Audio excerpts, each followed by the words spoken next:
You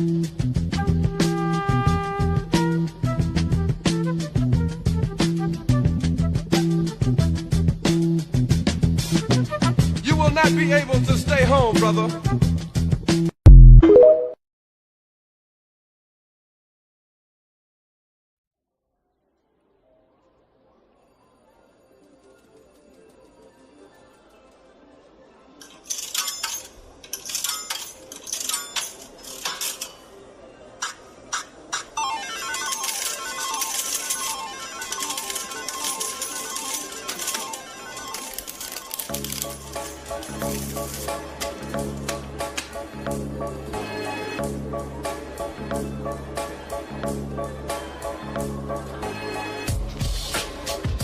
This is the Parley, a place where guests are required to put their money where their mouth is, where we double down on the discourse and conversation. That's the only currency accepted. Proudly presented by the Nefarious Media Network.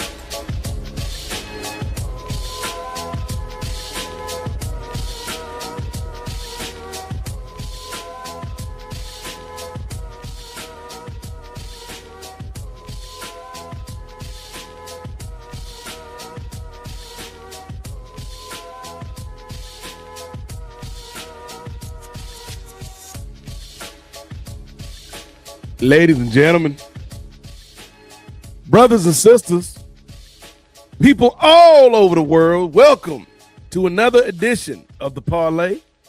Like that lady said off the top of the show, this is the place where conversation is the only currency accepted. We have another great episode this week.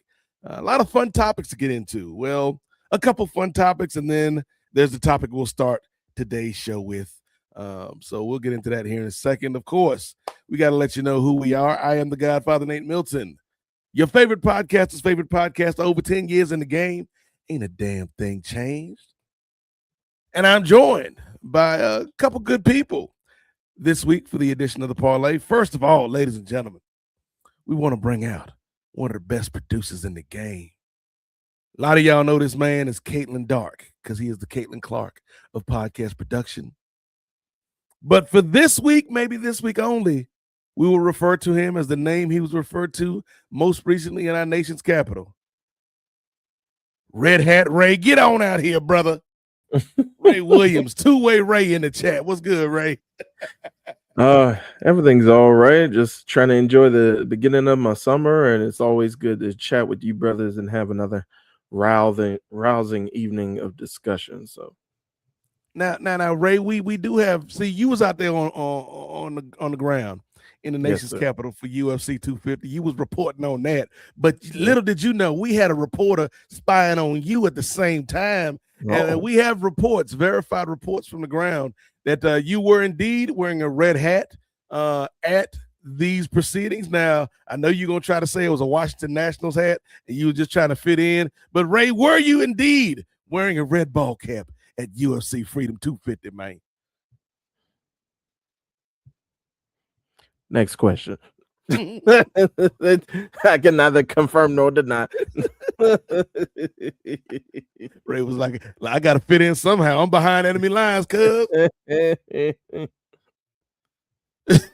But yes, we gonna talk about this, Ray, because you've had a chance to speak about your experience in a couple different forms, both on our socials as well as here at Nefarious Proper with Kris and Jay.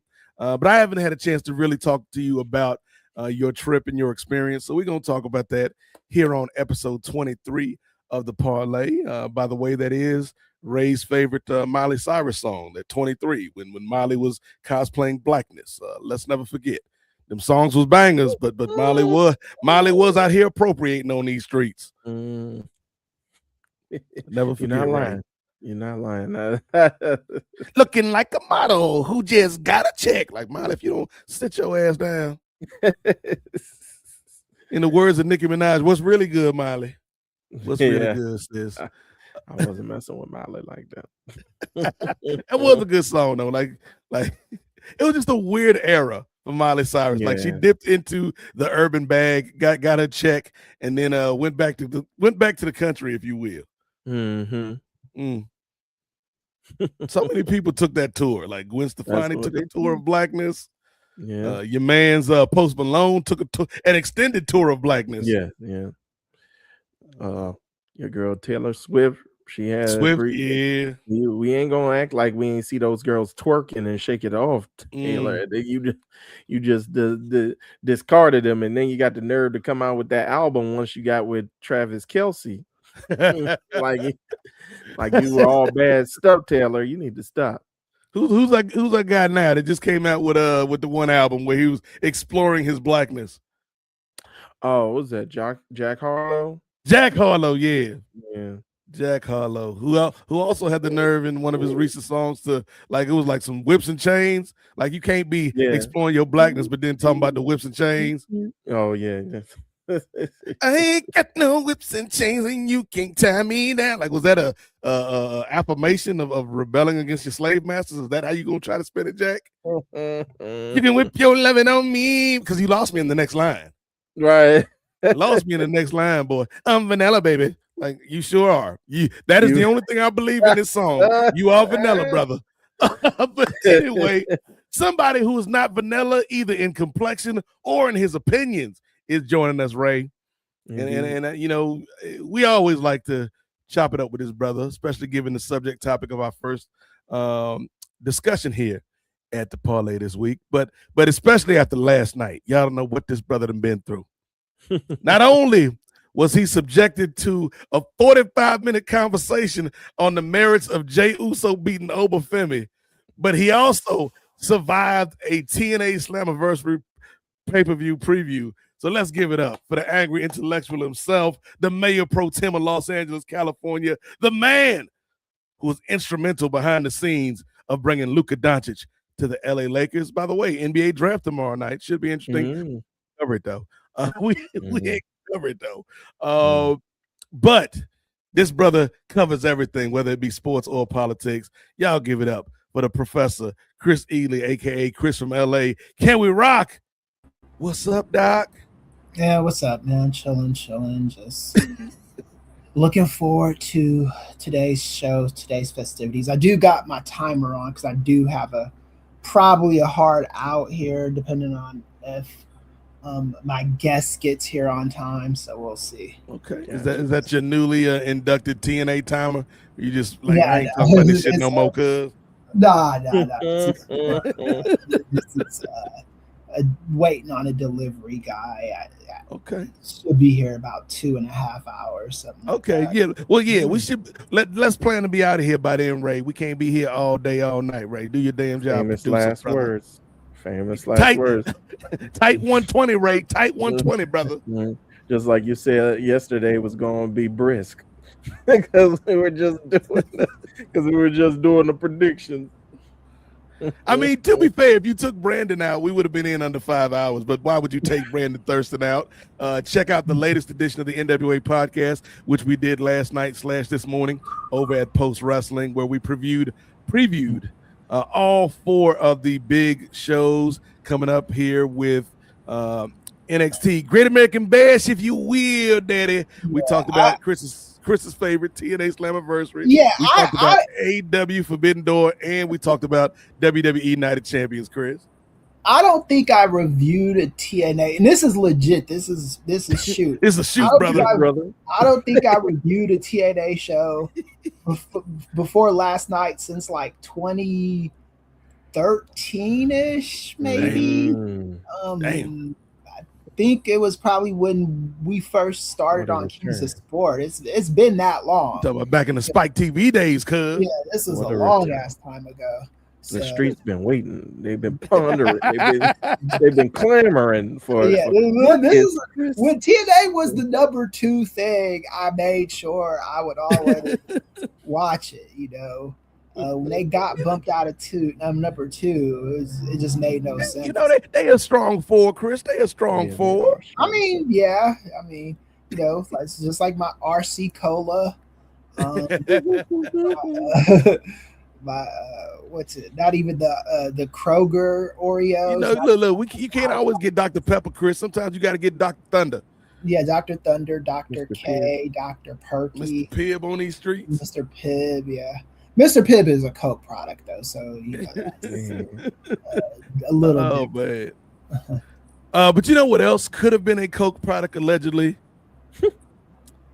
A president deciding to have a fight on the front lawn of the People's House, Kris. That could have been fueled by some substances. I'm not saying it was, but it's something, it's an idea that could have been fueled by Coke. So let's get into it. Before we get into our big topic of this episode, I wanted to go back a little bit because as I mentioned, Kris and Ray and our buddy Main Event, Jay Lacey, had a chance to discuss the recent UFC card at the White House held by 45-47. Hit the button, Ray. Man, you always catch me off. You stay ready. You ain't got to get ready, Ray Williams. Do I have it in here? All right, I'm gonna set you back up again. Let's start off by talking about the recent UFC card, sponsored and hosted by the latest inhabitant of the White House, 45-47. Hit the button. 45-47. 45-47. 45-47. There you go. Yes, 45-47. He of the blue reflecting pond himself that is now green, because that's how nature works, Kris. Hosted a UFC event at the People's House, and Ray was there on the ground. If you follow us on socials, if you subscribe to the YouTube channel, you have seen bits and pieces of Ray's trip up there. And as I mentioned, the latest edition of SBF podcast, Styles Break Fights, they also spoke about it at length. But Ray, real quick, like, what was your overall impression now, you know, a week or so later, looking back at your journey, looking back at your conversion to Red Hat Ray? What were your thoughts, your thoughts on the experience, brother? Well, I thought if you take all the Trump out of it, I thought it was an excellent event. Like, other than that, how was the play, Mrs. Lincoln? Yeah. Yeah, if you take all, like, I think just the experience there at the Fan Fest, I think there was some great festivities going on at the Fan Fest. I think there was some great things that they were having. Like, I know Gerard, when he talked about affordability and also getting the most bang for your buck when you go to a show, and how when he went to All In, he felt like he got everything and then some worth his dollar. The Fan Fest was free if you were able to get tickets. There were plenty of people around when I was on the Lincoln Memorial during that Friday for the press conference. There are a lot of people that were still like, I need to get tickets, man, but I don't know how to get in. I may have to pay somebody, and then somebody let them know, it's free, and it was like, how do I do it? But you had to put in like a month in advance. I know a couple of people who did put in for the waiting list, but they didn't get the email to actually register for the tickets until late, or it went to their spam folder. But I was kind of under the impression that, of course, there are a lot of people here at the press conference because this is completely free. You don't need any tickets. Anybody can just come up if they wanted to. So, of course, there are going to be a lot of people here, but I didn't expect as many people to be at the actual event inside the Ellipse. Well, once I get there, I was surprised that, especially as the crowds were building, that, it was a very big event for people to come to.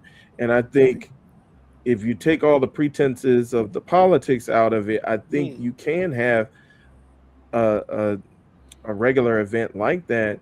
And I think actual fans of the sport will be willing to come out in droves. Okay. Hold on, Ray. Not to interrupt you, sir. I haven't done this in a while, Kris, but just hearing Ray utter that last sentence, it brings out my inner Emmanuel Acho. So wait. We're going to talk about UFC 250 as a UFC event held at the White House on the behest of the president, and we're going to eliminate talk of politics and division. Let's go. It's an uncomfortable conversation, Ray. Indeed. But I think that's when it kind of gets conflicting is when I start watching the show, and I think I told this to brother Kris. Even before the show comes on, you start hearing ads, and then one of the fans just shout out, "Hey, it's Charlie Kirk!" And then I look up on the screen, and it's a TP USA ad. I'm like, "Oh Lord!" It's like, That'd have been wild if they had like a hologram Charlie Kirk, like hologram Tupac back in the day. Mm-hmm. Definitely would have left. I wouldn't even stay for the show at that. Right? Yeah. I unfortunately, first of all, it was not an excellent event. I wasn't there like they was, but because I'm talking about, and I'm talking about the totality of everything. There were some elements that seemingly went off without a hitch. The problem is when you're doing a MAGA event, and MAGA is your crowd. That is the element you're going to bring about. I was reading online, like the Trump people and Dana White and those losers were saying that the show got like an insane ass amount of like views. Like I want to say they're like 100 million or something like that. I go on to Paramount Plus. Yeah. That's what they were touting. No way. I went to the I think it was the Hollywood Reporter or someone with the real numbers. It was like 8 million, maybe. Yeah, I was gonna say, do 100 million people even have Paramount Plus? No, no. That was the insane. I mean, it's UFC. I mean, it's TKO, so they're in the kayfabe business. So whatever number you're gonna inflate it.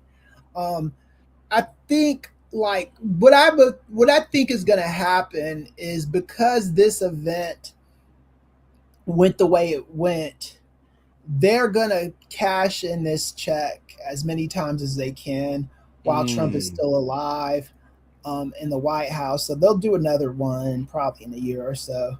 I think Nitro Circus had something on the White House grounds not too long ago.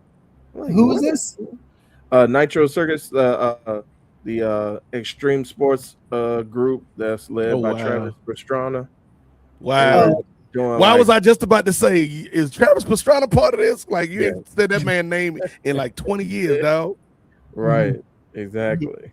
So I mean, and it's just like I think Bryce Mitchell said it the best. It's the government is supposed to serve. The government is not supposed to do these kind of events. The fact that, and they're saying taxpayer dollars did not go into that, but that's just a lie, just logistically. I don't believe by letting military personnel in for free, and the construction they did on the White House lawn. That wasn't all Dana White's money. That's just factually not true. And to pay the National Guard and to pay Metropolitan Police Department. And there's no way. There's no way. Dana these people ain't working for free. Shoot. Right. And that's my problem with the whole event. And I've seen people review this, and everybody overselling it. As far as like how good for UFC was, maybe in the short term it's gonna be good for UFC. I don't think the long-term ramifications for this fuckery is gonna be it.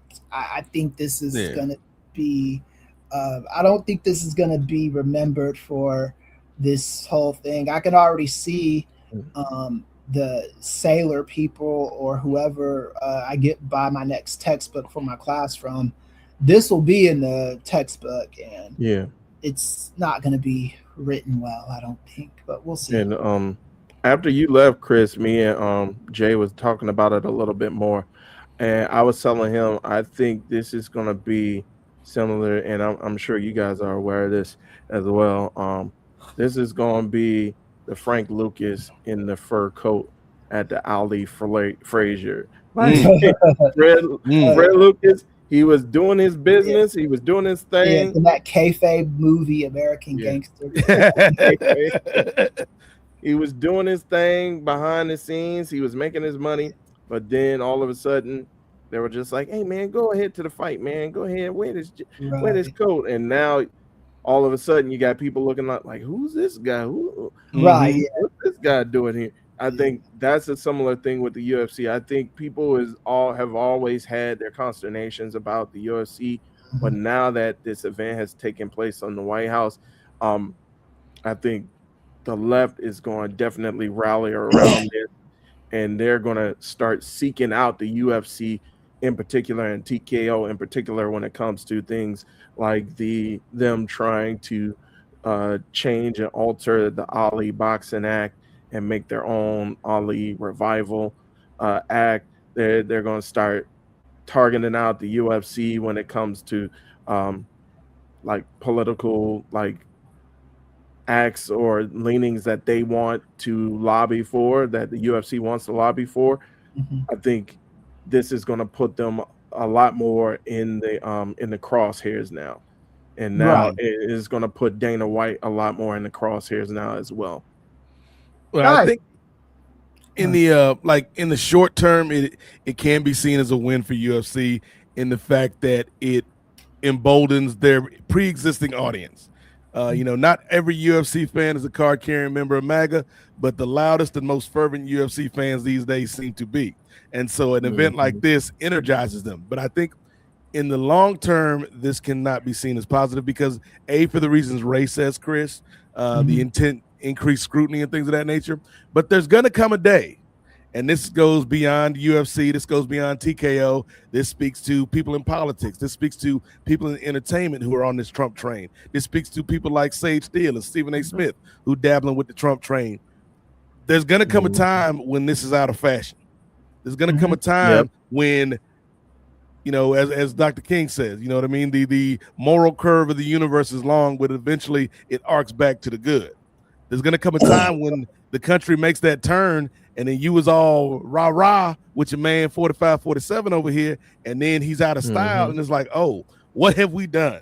Because you're gonna still need to make money when Trump is no longer in office, when Trump is no longer popular with his base, Dana White. You're gonna still need to make money with this organization. And will you be able to win fans back that may have left, that may not feel comfortable attending your events because of who you're in bed with? And so, like, I think a short-term gain for UFC, but ultimately a long-term loss.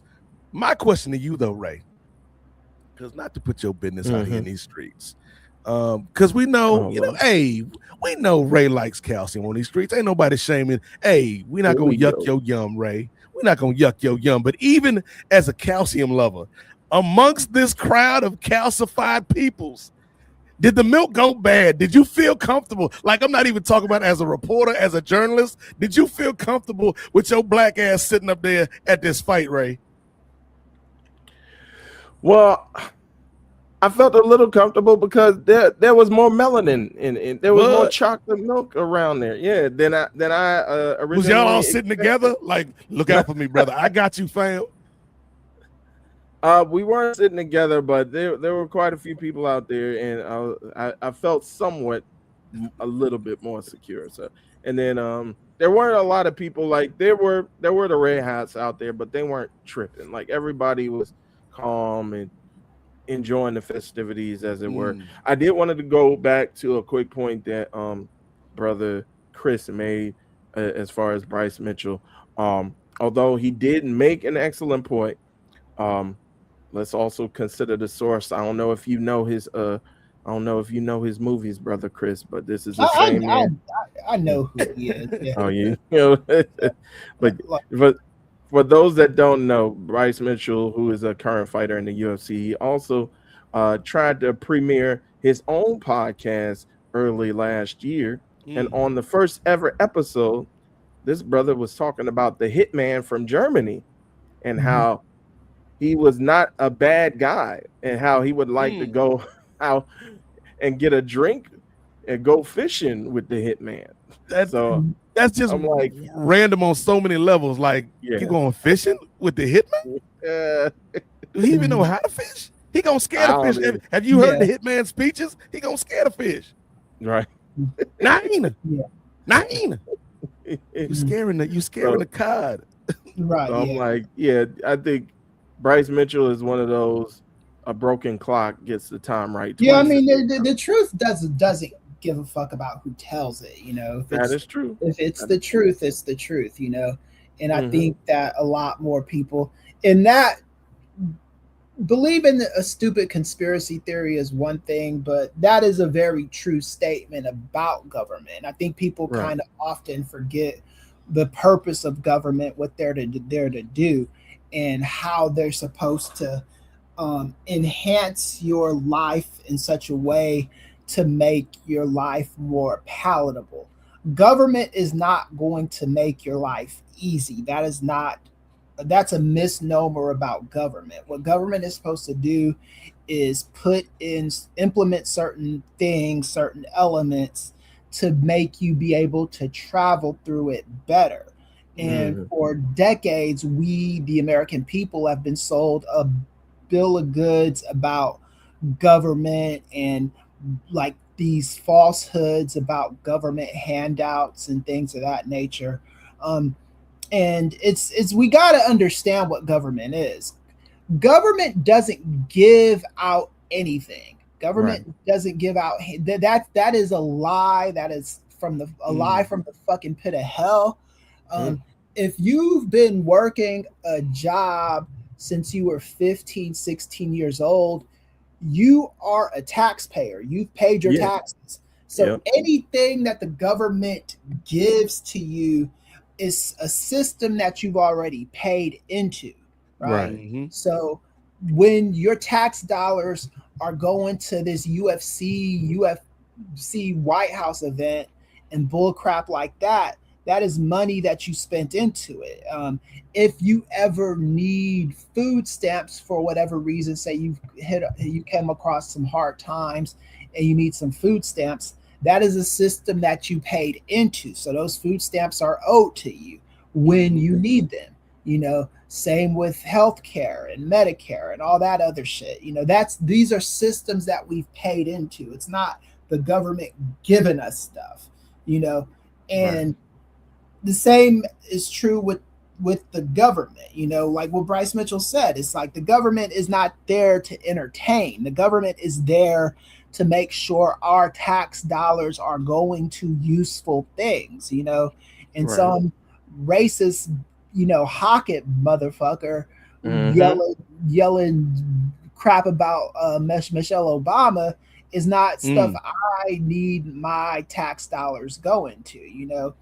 Unfortunately, these are the spoils of the presidency and the spoils that he gets because a whole political party is beholden to him, you know, and they're going to do, they'll have moments where they kind of pretend to change their mind, but they all go back to him, you know, and then the ones that speak out against them the loudest, they end up not being in office anymore, depending on where they live. There are some that have survived his wrath, but very few and far between.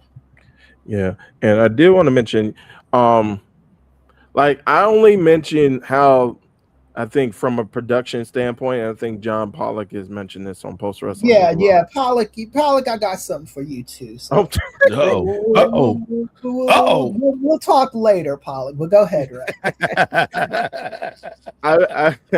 I'm just saying, like from a production standpoint and how they made things look, and as far as the weather calming down and them not having any hitches in that way, that's where I say, and the fights being entertaining for the most part. Like all of the fights were entertaining, all of the fights were finishes. In that particular aspect, I'm saying it's a success. But as far as like all the other stuff surrounding it, I'm like, and like you said, two things can be true at the same time, Ray. Yeah, and this is And it wasn't just Pollock, because I heard the whole reviews from everybody on the online, not Meltzer, weirdly enough, but like from Pollock, from what's his name, my dude, Ariel Hawani, all these. No, it wasn't really Ariel Hawani, it was the doofuses he had on his panel with him. It's like anytime you have to, when you're complimenting an event and you have to take out, like, if it wasn't for this, and this, it would have been a great event. You can't take out that shit because it happened. You know what I'm saying? It's true. Like someone coming into my surprise party and taking a shit on the floor. You know, it's like was good until that's alpaca. You blot that out. You don't wipe that out. You blot that out. That's alpaca. Yeah. Frank Lucas. Yeah. But I'm just saying, we gotta like, we like, I don't know what good it does us to say, oh, this was like a good event, and then with these caveats added to them. You know, I'm not, and like, look, and this is a matter of opinion. So everyone's entitled to their opinion. I just don't. I think the opinion. This is my problem with the Trump administration as a whole, is everybody gives it these kind of curves. You know, it's like you get the curve because Jesus decided to stop crying that day. He cried enough that day, and the rain calmed down. Okay, I guess, you know, that's fine. Like, it's like, and the question I ask, and you guys can answer this for me or not, I don't know. If Barack Obama was president, and this event happened, would we? It wouldn't have happened. They wouldn't have let him get away with it, dog. Yeah, exactly. It's like, I think we're adding these caveats because of the idiot that's in office. It's like, yay, you put together an event, you know, like, what the fuck are we doing? He actually achieved one of his goals. Let's be clear, Chris. I'm not giving Trump any credit. I'm not saying you. I'm not saying you, Ray. I'm just saying the overall scuttle around this thing is just like, I'm listening to it and I'm like, man, it's gotta be like just great to be white, man. It's gotta be awesome, because it's like this dude is getting all kind of curves. If Kamala Harris did this shit, man, and people would people be saying, and someone yelled some stupid shit, would people be like, because even Democrats would be on her case for that, you know? Yeah. They wouldn't be trying to defend it, you know? It's like, why are we adding these like little, giving Trump these mulligans? I don't get it. And even good people are doing it, people that I like and trust. Ariel Hawani, I don't dislike him as much as I used to. I don't want to go as far as saying I like the guy, you know, he's tolerable, you know, but I like Pollock, you know, I like you know, all the you know, the people that I've seen giving it these little hallway passes and stuff. I like these people. I just don't think it's true, you know. I just think that I think you are fishing for compliments to give it. Well, that kind of shows you the effectiveness of sports washing, though, Chris. Right, because you can look at an event like UFC 250 as an event like, yeah, they pulled it off. Or you can look at something like these shows that the WWE puts on in Riyadh. As an event, they pulled it off. You could look at something like when Rodman and those basketball players barnstormed in South Korea for Kim Jong-il, right? Like, as an event, they pulled it off. But then you also fall into the trap of, if I'm covering something that is clearly and obviously and blatantly sports washing, where we're using the artifice of sports to cover up and give credence and credibility to an administration, a regime that has no valuable or beneficial qualities to it, Ray. Like, where do you draw that line? Because I do see this in a situation like this where, yeah, you could talk about the fights. Yeah, you could talk about the way that they pulled off the event, but ultimately you have to talk about why. Exactly. Why was this event put on? It wasn't put on for no damn Paramount Plus Ray Williams. It wasn't put on for UFC to get this shine. It was put on for one man and one man only. And that's 45-47. And so it's kind of like, I get where Pollock and some of these cats that we respect their opinions on combat sports comes from, but it's also like, how much do you bring in? Like, again, when you talk about this upcoming Night of Champions in Riyadh, how much space do you give on your program to talking about, that match was fire, da-da-da-da-da, but also let's talk about the human rights violations that are occurring to these people in the Kingdom of Saudi Arabia.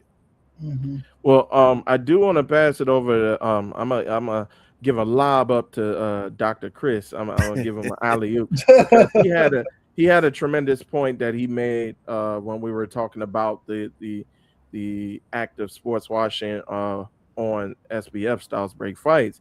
And Brother Kris, you were talking about how the aspect of it is false, and the premise is false as it is with sports washing when it comes to this particular event. And just wanted to know if you wanted to elaborate with our parlay. Okay, so we do. I'll answer this, but we have to go back because it is more apparent with something like the NBA and what Dennis Rodman tried to do with the North Koreans. That was the most. Oh yeah. Up until this point in American history, that was the most pathetic thing I ever seen by a human being in quite some time. Dennis Rodman, I was watching Chris Cuomo primetime on CNN. This brother was on there getting interviewed by Chris Cuomo and talking about him meeting up with Kim Jong-un, calling this guy his friend and stuff like that. Getting emotional, Chris. He was crying. And he said, I tried to get Obama to meet up with Obama wouldn't even take my calls. It's like, no, he's not taking your dumbass calls, you dumb motherfucker, because you over here making friends with an enemy. Kim Jong-un is not anyone's friend. Why is and you're crying over this fucking dictator, this piece of shit, this killer? You know, like what are we got? My God, we've reached a low point. But yeah, so that was that. But at least with basketball is already a respectable kind of sport that you could kind of do that with. UFC, for whatever reason, for a plethora of reasons, like we talked about, Ray, with you and Jarek, I do think that boxing, just from a historical context, is a little bit more dangerous than UFC, just because the goal of boxing usually is to give like hard gut punches and, you know, knock somebody out unconscious. You know, that's not usually the goal in UFC. Like that's one of the goals, but there are other goals in UFC. And if you if UFC, if you tap out like a smart person once someone has you in a hold, it won't be long-term damage the way boxing does. But UFC operates the way it operates for a reason. People have the perceived notions of it because the origins of UFC were a blood sport. The origins of UFC is all those Van Damme movies, all those Steven Seagal movies, all of like Never Back Down, all of that, like the shit, like the Mark Dacascos movies from the 90s come to life. That's what UFC was, you know. It was a blood sport, you know. Dana White was smart enough to clean it up a little bit, but human cockfighting, as John McCain once said. Right, yeah. That taint never goes away. It just doesn't, you know. And John McCain's point is almost kind of being proven right just because of the clientele it's attracting, you know. Dana White was doing okay with UFC until he decided that he was gonna be friends with Donald Trump and embrace him and stuff like that. I think if he would have kept his politics to a minimum, maybe you'd have a UFC that was more accepted by mainstream, but it's just hard to to sports wash the UFC just because it's already a violent sport, and its origins are a blood sport. Its origins are of like, you know, skinny little motherfuckers fighting big fat motherfuckers. There's no weight classes or whatever. Kick them in the balls. I think I do think the early days you couldn't gouge out somebody's eye. No. But you could choke a motherfucker with a gi. Like, You could elbow them in the groin several times. You could have them bleed like buckets of blood and stuff like that. And it was smart of Dana White to do what he did to the sport. It's just when you've got like, I just don't see how you can. UFC is already a tainted sport. Donald Trump is a tainted president. I don't know how you sports wash that. I think the sports washing now comes from what James Dolan is trying to do with the Knicks. And these guys going to the White House, which I am adamantly against.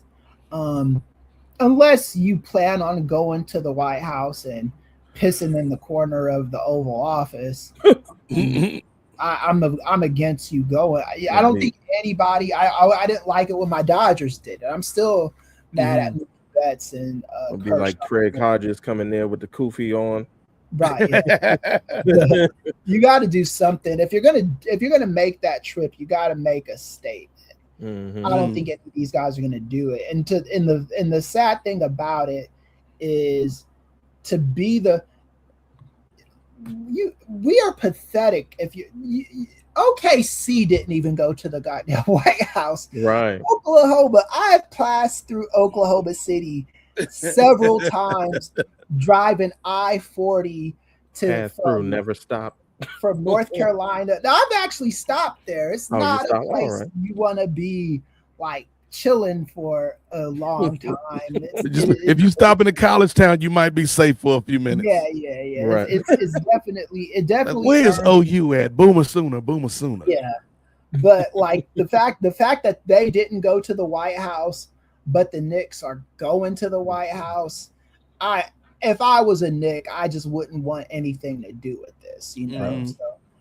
So are all the players going to the White House on the Knicks, or some of them, or you know, how's that? I don't know if any players made any announcements about not going just yet. I do want to post something to you, Kris. I understand that while you may not think the UFC 250 or UFC Freedom 250 event itself is sports washing, I think the UFC Freedom 250 event is the apex of what UFC did for Donald Trump.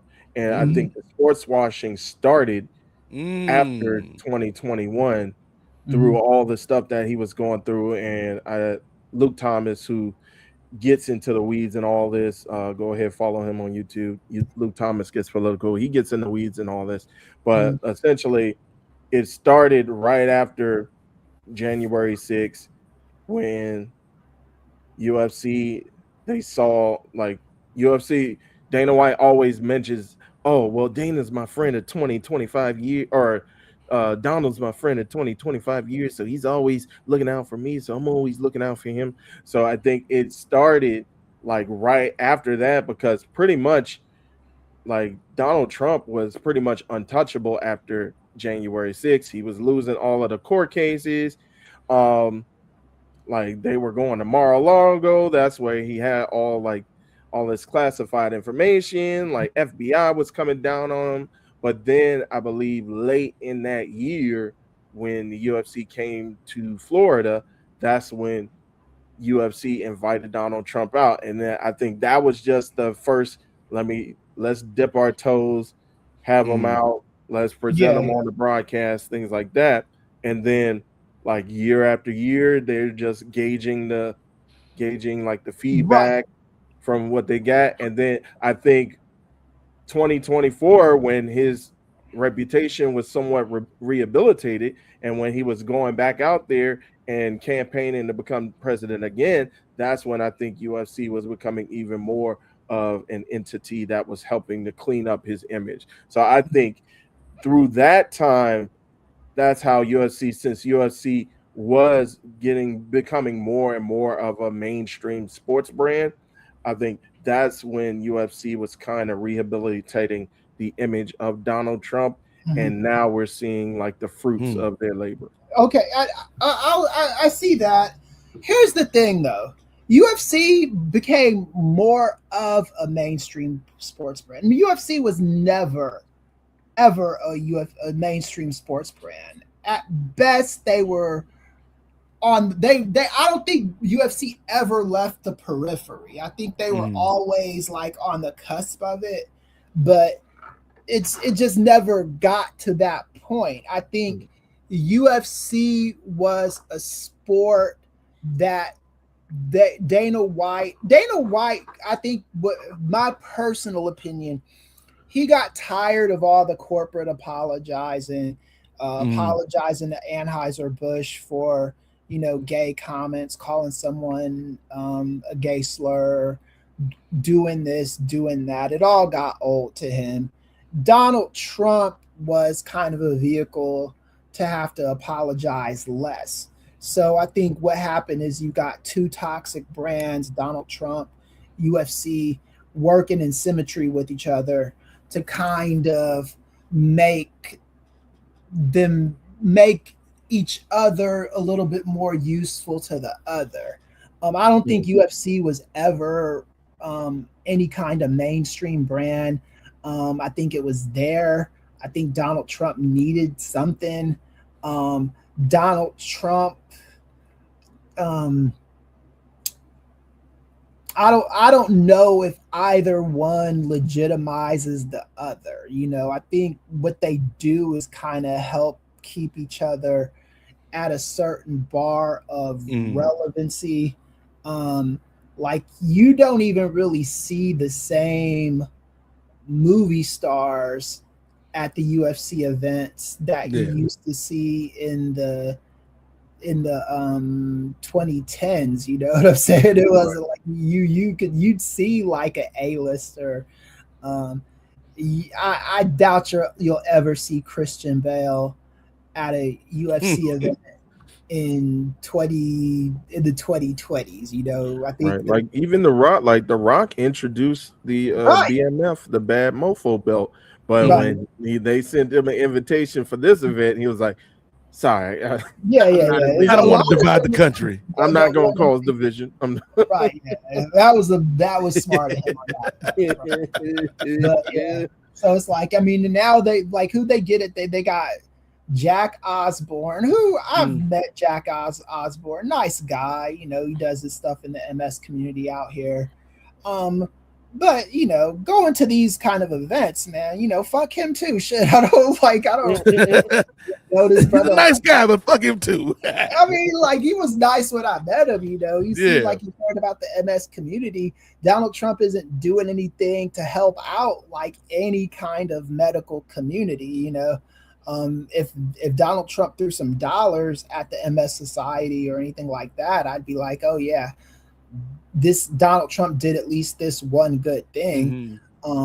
That was the thing about all the stuff people say that Donald Trump has done that's good is always a lie. Donald Trump has not done anything good. Like I think the best thing he probably ever did was maybe Operation Warp Speed with the vaccine, and that was only to do that wasn't out of the goodness of his heart. At least with Bush, he did a lot of good stuff with like PEPFAR, AIDS in Africa. That was his kind of legacy to the continent of Africa, and he did a lot of good stuff. I can't even as much bad as he did in the States when it came to AIDS in Africa. He did a lot of good stuff, and poverty in Africa and all that stuff. I'll give him that.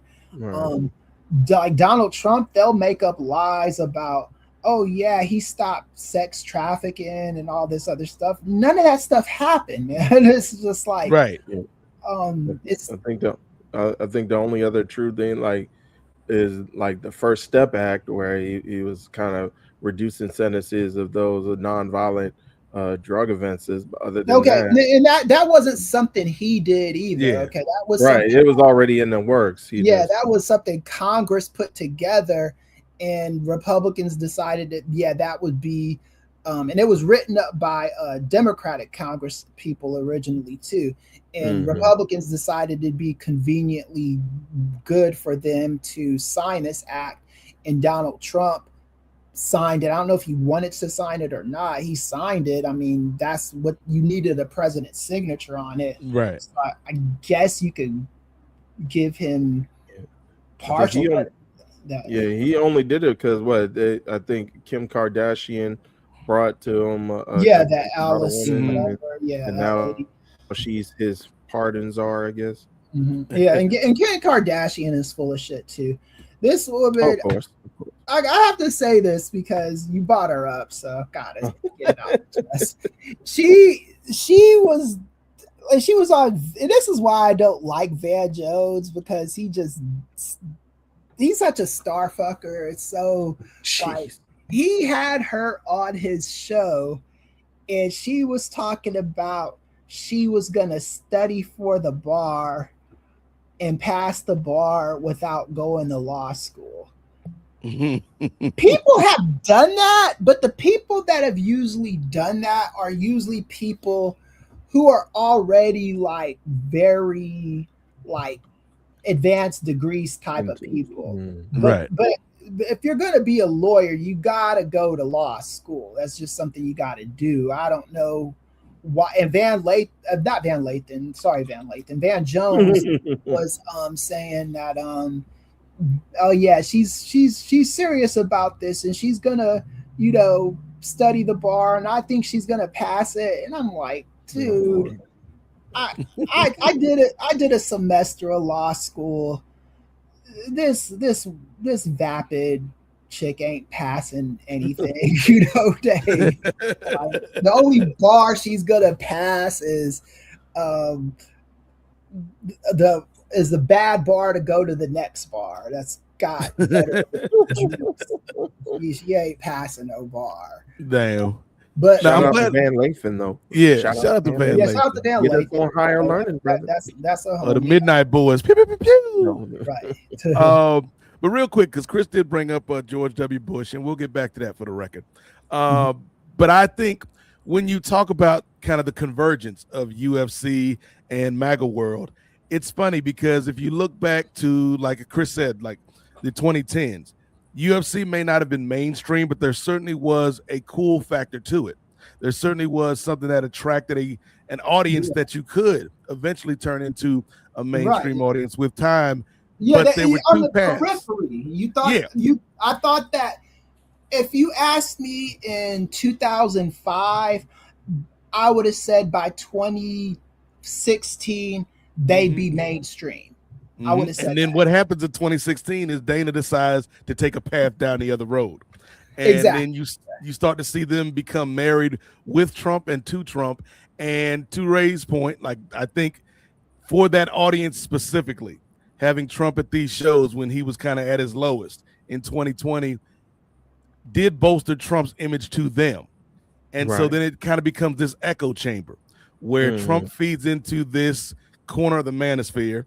And, again, we cannot leave out people like Joe Rogan's effect on this, where he feeds into them and they feed into him. And so, again, Ray had a good time at this event.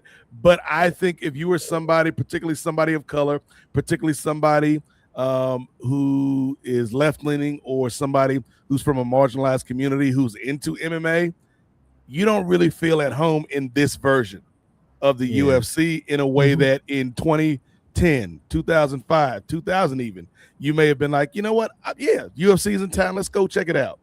And so I think in the short run, again, this can be seen as a net positive for Dana White and TKO and what they're about. but it's not going to last. It's not sustainable. Yeah, because MAGA is not sustainable, despite what some people will tell you. It's exactly like when Elon Musk finally becomes a trillionaire. Mm-hmm. That's gonna last for 5 minutes before all that shit, all the bubble busts on that stuff. You know what I'm saying? That's what this is. It's like, yeah, enjoy it now, but this is not going to clean up things the way you think it's gonna clean up. You know, John Pollock is a Canadian, so I forgive a lot of the political illiteracy when it comes to, you know, the United States government, because our like these things are never in a vacuum with us, man. It's like if something appears like it's cool right now, I promise you it ain't gonna stay that way. Yeah. And to be fair to John, like we have seasoned journalists here in the United States who are aware of, you know, the political ramifications of this stuff, and they have a tough time because it's like whack-a-mole, Kris. Like, do I spend 20 minutes talking about this because then I'm missing spending 20 minutes talking about this because Trump is like a shotgun, Kris. The difference there's a difference between like a shotgun, Ray. I don't know if you ever shot a shotgun, Ray. But when you shoot a shotgun, it's not a direct blow. It's pellets, and it goes everywhere. And so it's like there is so much bullshit with the Trump administration and with something like this UFC Freedom 250 event. It's like, well, damn, where do I focus? So I have my qualms with what our brother John Pollock said, but at the same time, I don't really fault him that much because it's like, damn, like it's hard enough if you know what you're talking about with this administration to stay on task because there's so much going on. Yeah, because like that's like this nigga just signed something to end the war that he got us into, and he's talking about we won the war. How we win the war if we surrendered?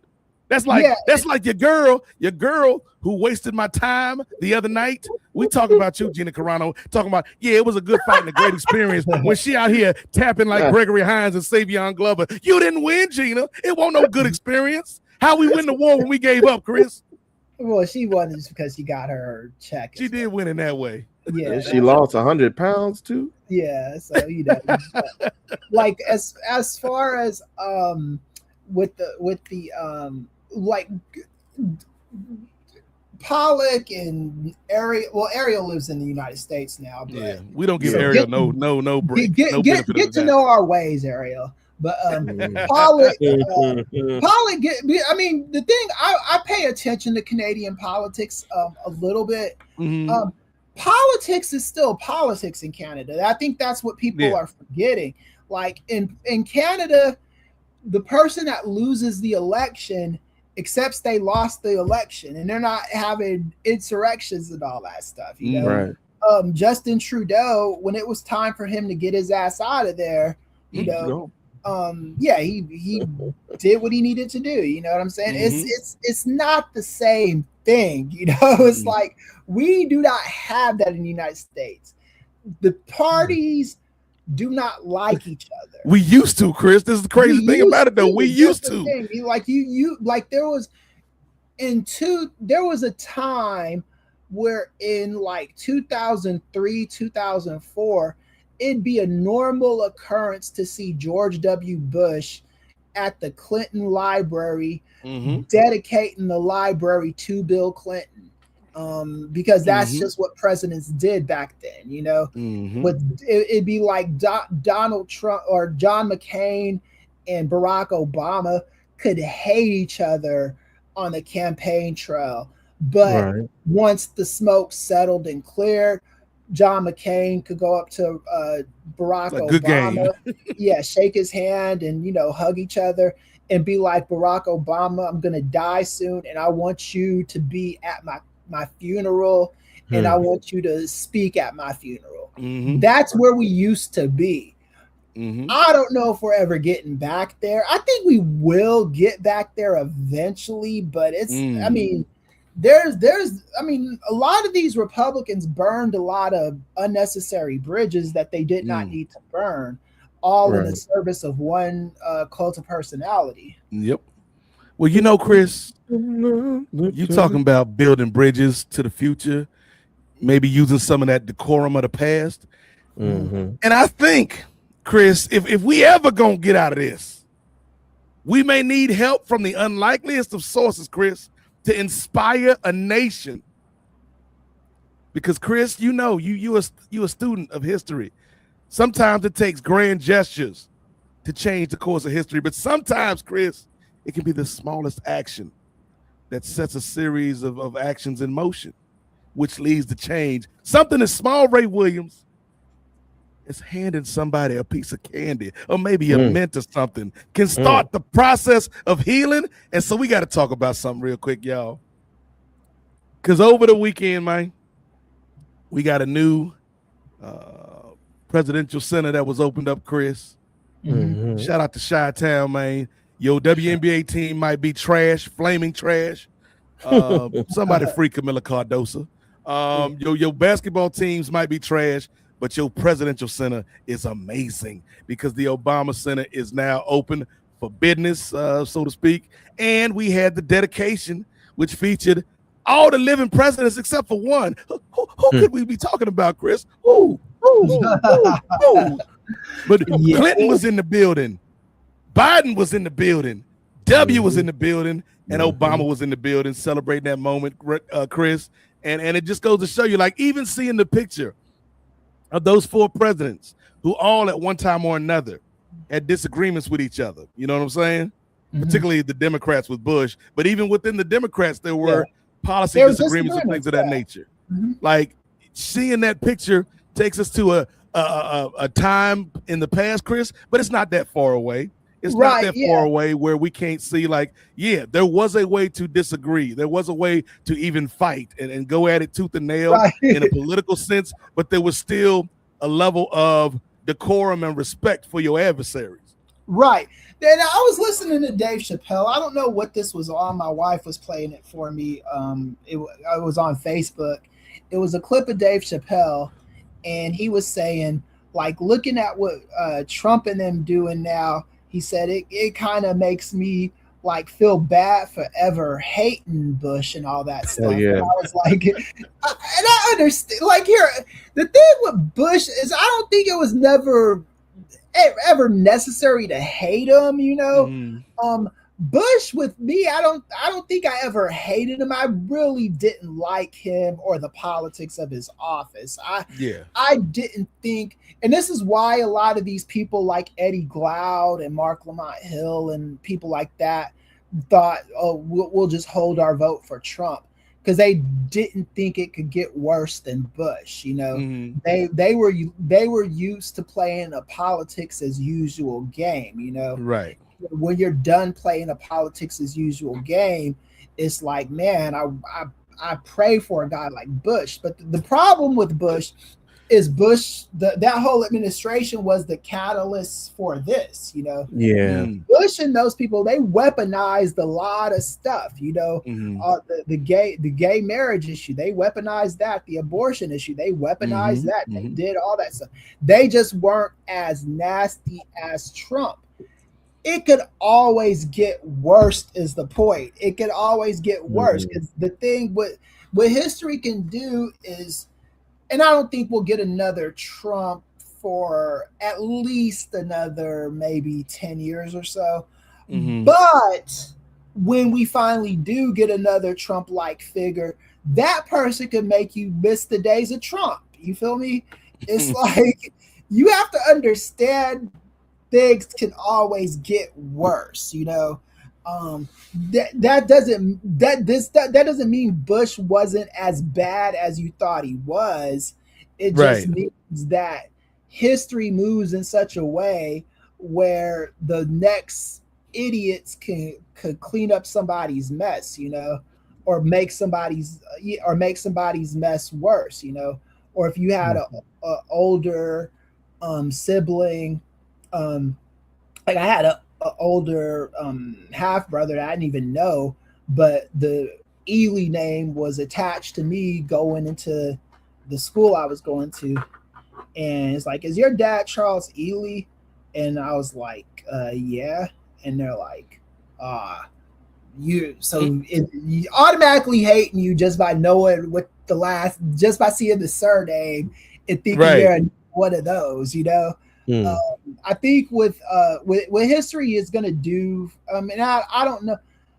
If I were Bush, I would just, hey, like Donald Trump cleaned up your legacy, even though it was a legacy of starting wars, fumbling Hurricane Katrina, not really giving a fuck about Hurricane Katrina, just kind of like Brownie and doing a hell of a job, all that stuff. But I mean, it should be a reflection time for all of those people who aren't inherently evil. Like, I don't think Bush was ever inherently evil. No. But now it's time to show that you weren't inherently evil. He's not going to do that because he's just relishing the fact that Bush was that Trump is so horrible that history gives him a get out of. It is weird though, Kris, because and we'll get to our topic sprung off of this past weekend in a second. But when you talk about that, it is weird because I feel like when you look at Bush and when you look at Trump, the difference between these two is George W. Bush was a terrible president who was incompetent and unfit for the job. But I think at his core, he was a decent human being. Yeah. Donald J. Trump is a terrible president who is inadequate and ill-prepared for the job, unfit for the office, but he's also a piece of shit human being.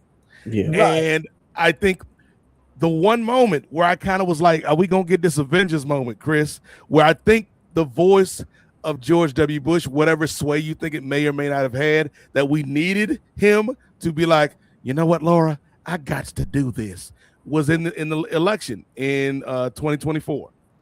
Like, I think that was the time for W to be like, you know what? I've been silent for too long. This man, Donald Trump, he ain't shit. I got to say, if you rock with me, if I don't know why I'm giving him this type of language, but if you rock with me, if you rock with big dubs on these streets, you need to vote for Kamala Harris. You heard me? Like, I think like the fact that Bush has stayed silent through all of this. And Trump was talking mad shit about his brother, dog. He talking shit about Jeb, exclamation point. And Bush ain't say nothing, Kris. Like, I feel like that to me is maybe my biggest knock on George Bush in the last 10 years or so. It's like, dog, I get it. You ain't trying to be on these political streets no more. You just want to paint your pictures and do your audio books and link up with your bestie, Michelle Obama, at these functions and whatnot. But it's like, damn, dog, I wonder what impact, if any, Bush could have made if he had came out and tried to nip this shit in the bud.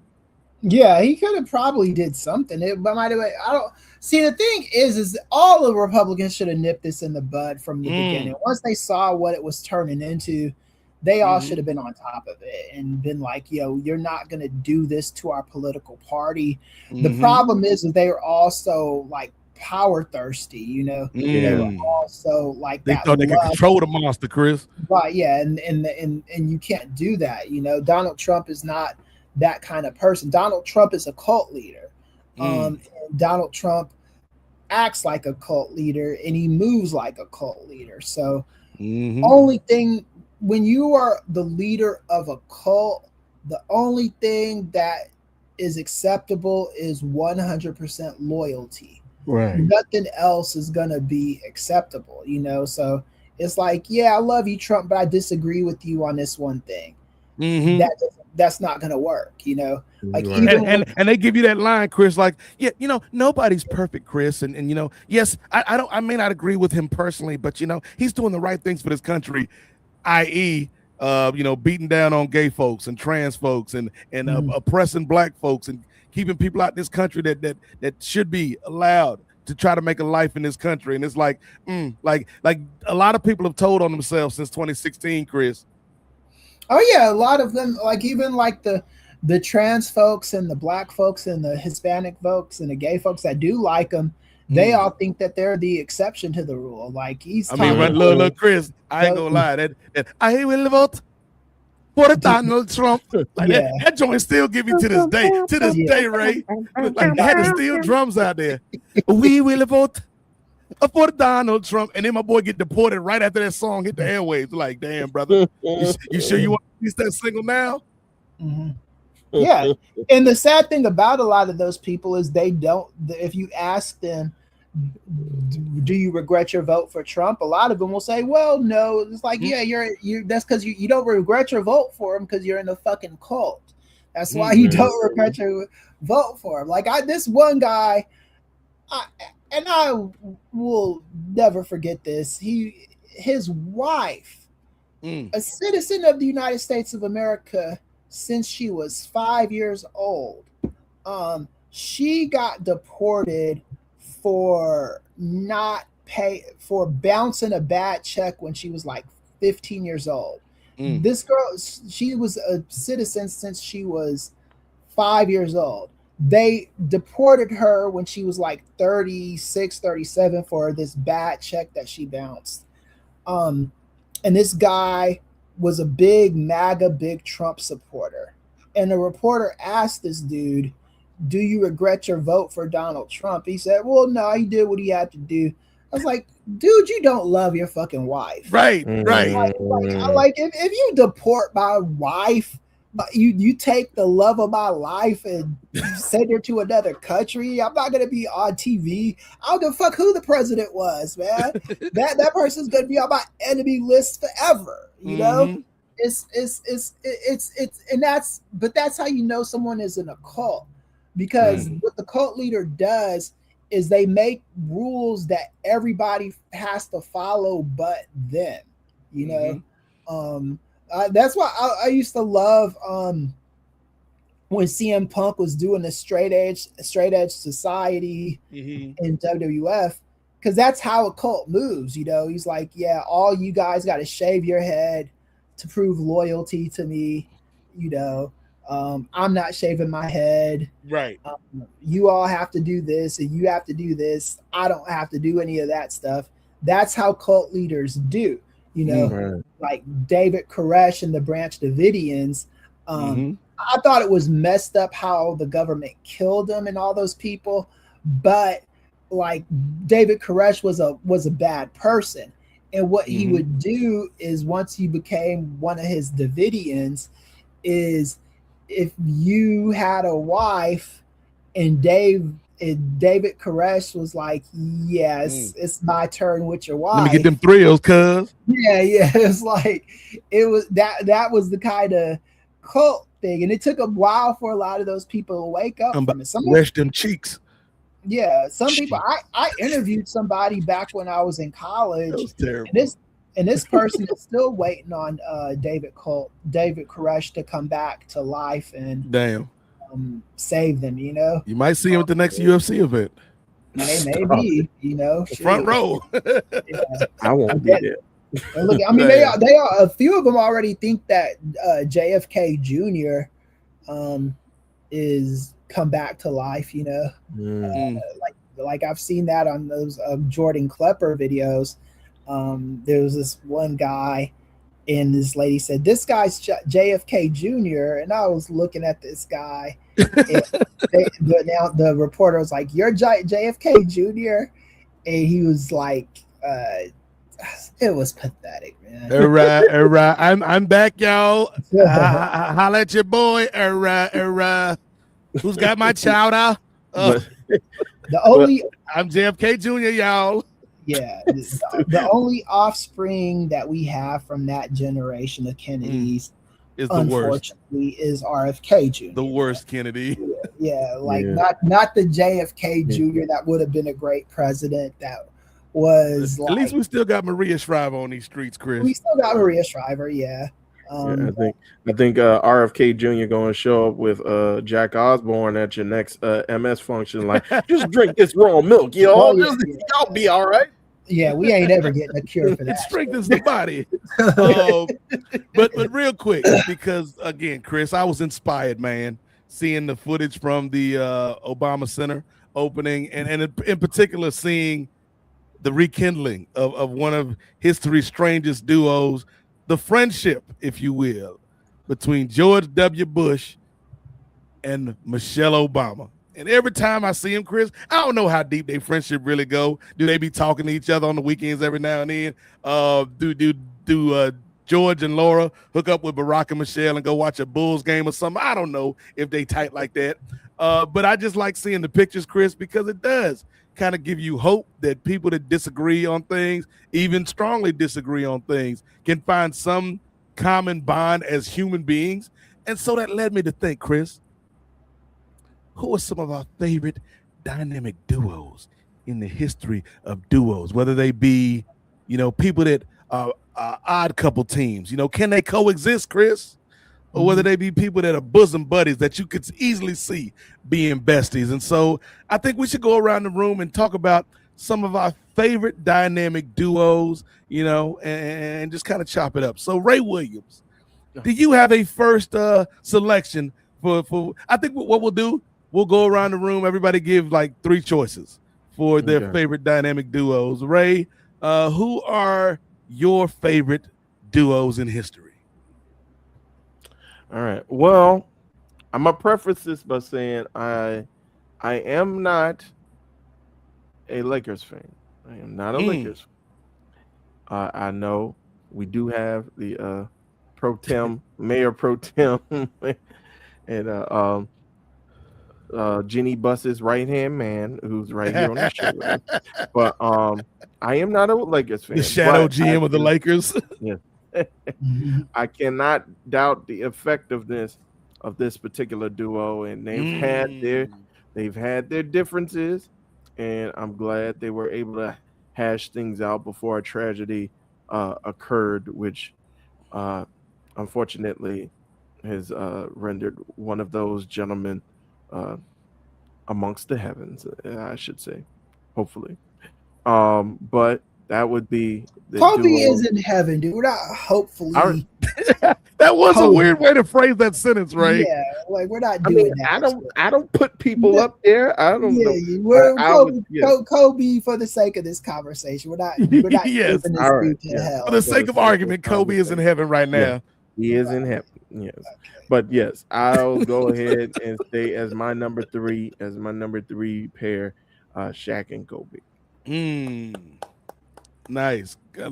Even though there was that period where they was beefing with each other and whatnot, I think Shaq and Kobe, Kris, and you can speak more to it. Like for the run they had, it was relatively short given the length of both of their careers, but the 5 or 6 years they were together, man, that was as dominant a duo as you could think of in NBA history. Right. Yeah. I mean, I think the fact that they were able to work around the egos makes it a lot better. I wouldn't put Shaq and Kobe before Magic and Kareem as far as Lakers are concerned. But it was a good time to be a Lakers fan in the 2000s with those two, especially after the 90s we had, because we had a lot of fool's gold.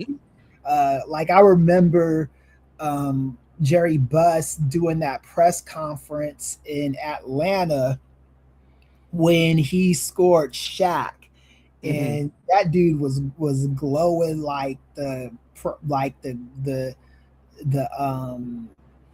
queen of the school, just like the prom queen was just like, yeah, I'm dumping my man for you, He was that happy, man. And I remember I was ecstatic too, and I remember even when we got Kobe and we traded Vlade for Kobe, and nobody really, unless you were from Philadelphia, you didn't really know who Kobe was, Yeah. And you're like, why are we trading Vlade for this high school kid? And this high school kid that didn't even have a good shape up at the time. I know. And then I was watching an interview with Vlade Divac on Byron Scott's Fast Break, and Vlade is like, I was mad at the time, but now if I had the chance to trade for Kobe, I would have traded me for Kobe too. It's one of those things where just history answers the question for you, right? Hindsight is 20/20. Yeah, it always is. Yeah, but yeah, because I mean, Vlade was a raw dude. He wasn't a scrub center. Yeah, Vlade was a good player. Right, and I think maybe if he had a good shooting guard to play next to, during his peak. And to be fair, they kind of had to trade him because Vlade, as good as he was, Vlade wasn't skilled enough to be a 4. I don't think. not in No, that he was. NBA. He had to be a was. center, and you Yeah, can't have because him him- and Shaq. Yeah, because him and Shaq play the same role. You couldn't really do Yeah. a Twin Towers thing with those kind of players, you know. Lottie wasn't It like was- Tim Duncan who could go back and Yeah. forth. Yeah, it was easier to do the Twin Towers things with Bynum and Pau Gasol sometimes. Yeah. Because Pau Gasol could easily move to being a forward, you know, powerful. Yeah, so yeah. Lottie wasn't doing all that running and shit. Yeah. My boy smoking heaters at halftime. Right, You want me to yeah. do what, coach? I'm not Yeah, going to do if you ever get a chance to watch that interview he did with Byron Sky, he he admitted to the flops and stuff. He was a man about it. All right, so we got Shaq and Kobe for Ray's first dynamic duo. Who is your first dynamic duo, Professor? So I like, this is an honorable mention. I can't pick it because for obvious reasons, but I used to really love Sidney Poitier and Bill Cosby in the movies they did with each other, you know, like Let's Do It Again. Yep. And, Uptown Saturday Night. And what's that third one? I'm blanking on that one. Uptown Saturday Night. Let's Do It Again. And there was one more, but yeah, Uptown Saturday Night was great. Yeah. Amazon, what are the 3 movies Bill Cosby and Sidney Poitier did together? I can't answer that question, Professor. One of those men is canceled. The trilogy includes Uptown Saturday Night from 1974, Let's Do It Again from 1975, and A Piece of the Action. Piece of the Action, yeah. Alexa, stop. With these films, Amazon, stop. That's enough. That was Ray. I think Kris and Amazon might be my honorable mention for my dynamic duo. Yeah, the dynamic. Right, yeah. That was unlikely pairing. Yeah, but since Cosby's kind of fallen to the wayside, so to speak. Okay. I would say my dynamic duos would be trying to think, because there's a few. Maybe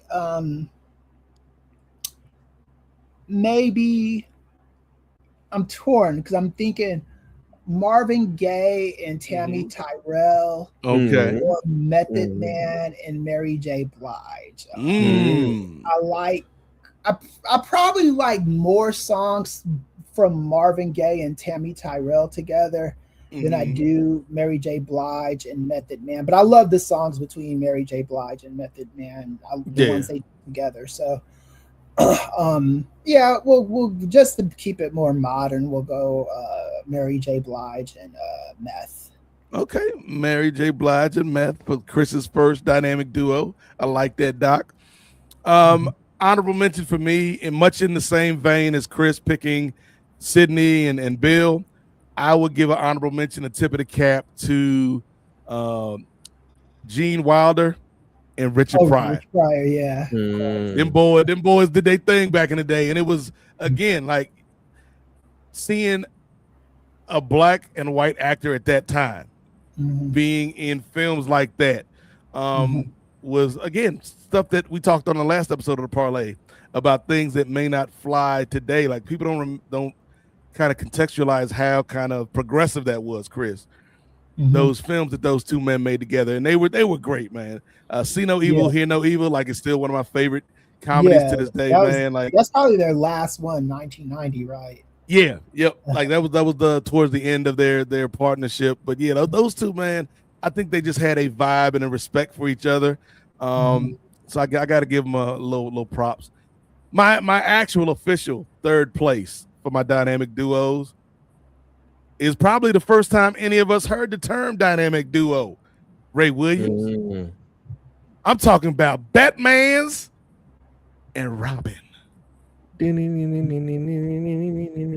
here's the thing, Kris, it don't matter which version you take, and they all good. I'm talking about Adam West out here doing the Batusi and Burt Ward wearing them little booty shorts. That was hot, man. Not the booty shorts, but their partnership was hot back in the day. What are you talking about? The animated series with Batman and Dick Grayson's version of Robin, man. The comics, man. Like all versions of Batman and Robin is excellent, except for the one in the Nolan trilogy where they tried to sneak Robin in at the end of the third one. And it's like, nah, buddy. No. Joseph Gordon-Levitt, you ain't no damn Robin. The adult and stuff too. Yeah. And they're like, he's like, what was it? The last scene, he was at the bank or something, and they're like, what's your middle name? And he's like, was his middle name Robin? I don't even remember. It was either Robin or Dick. And the receptionist was like, you should go by that. And he's like, maybe I will. That was the one with Joseph Gordon-Levitt. Yeah, that's what I'm talking about, the Bane joint. Yeah, well, he was like, that like you ain't no damn Robin, cuz we know Robin, that ain't you. Right, yeah. Because Batman Forever, I don't think is a horrible movie. I think they were horrible. Oh, you think about my boy Chris O'Donnell. Yeah, he was cool. He was cool for what he was. Yeah. Alicia Silverstone's lispy ass Batwoman. Right, yeah. That was the it's Batman. ludicrous Batman. What are we gonna do? Yeah, that was Batman. Yo, snaggle puss ass. That was Batman and Robin she was in. Yes. Batman Forever. Batman and Robin, I hated. Batman Forever, I thought it was a decent movie with a lot of horrible choices in it, like directorial choices in it, But Kris, you just need to chill out, man. Yeah. You know what killed the dinosaurs, Ray? The Ice Age. Like, I don't know if you don't sit your ass down. Right. But yeah, Batman and Robin to me, like, there's a lot of good superhero teams, but I think that's kind of the basis for a lot of those like established hero plus the sidekick that's kid friendly. And then if you look at the comics, now I'm stepping on OG Rachel's toes with Super Salad. Like, if you look at the relationship of Batman and Robin as Dick Grayson grew up and became Nightwing and did his own thing, and they still have a bond, but it's more like equal partners versus this grown ass man and this little kid in the booty shorts. So yeah, I always rock with Batman and Robin, Kris. Yeah. Same here. Ray Williams, who is number 2 on your list of dynamic duos, brother? All right. Well, since you guys are throwing out honorable mentions, I'm gonna go ahead and throw out an honorable mention of my own. Shout out to Key and Peele. Okay, let's stop for a second, Ray, because they were actually number 2 on my list. So let's talk about Key and Peele for a second. Why do you like Key and Peele? Well, I just love that the different levels that they come across, different topics and different situations, and also just the different ways as though they're touching on different aspects of Black life, and then expanding that upon just life in general. When it comes to, I think they were some of the first folks to kind of joke about English actors being on Black shows or Black movies, and kind of taking roles from them. And then they joked a bit about Nicki Minaj, and I just love their chemistry with one another. It's a shame. I think there's been some rumors about, I believe it was Keegan Michael Key's wife who I seen it, cuz helped dissolve Yoko Ono ass. Yeah, so is that's sad that they haven't been working together as much recently. But I just loved their chemistry with one another, not just from Mad TV, but also onto their own sketch show that they had on Comedy Central. Let's talk about it, Ray. Because here's the thing: if you on SNL, man, you got a good shot of doing at least something after your career, making it to the movies or another series or something. You on Mad TV, you got to come up through the mud, dog. Who done broke off from Mad TV for real when you think about it? And so seeing Key and Peele doing what they did, arguably, like at worst, Ray, it's the second best comedy show that Comedy Central's ever produced. It's either them or Chappelle Show. But number one, I give the slight edge to Chappelle Show. But Key and Peele, like, they did something that I think we haven't seen since, in that they were able to talk about pop culture, talk about race, talk about these different things, and be smart and clever with it. Like, one of my favorite Key and Peele sketches is when it's the black people in the movie theater sketch, where the joke, the stereotype is black people just be talking loud in the movies, interrupting people's enjoyment. And so the lady goes in the movie theater, she looks back, sees Key and Peele back there, and she's like, just kind of rolls her eyes because she thinks there's gonna be these loud, annoying black people in the theater.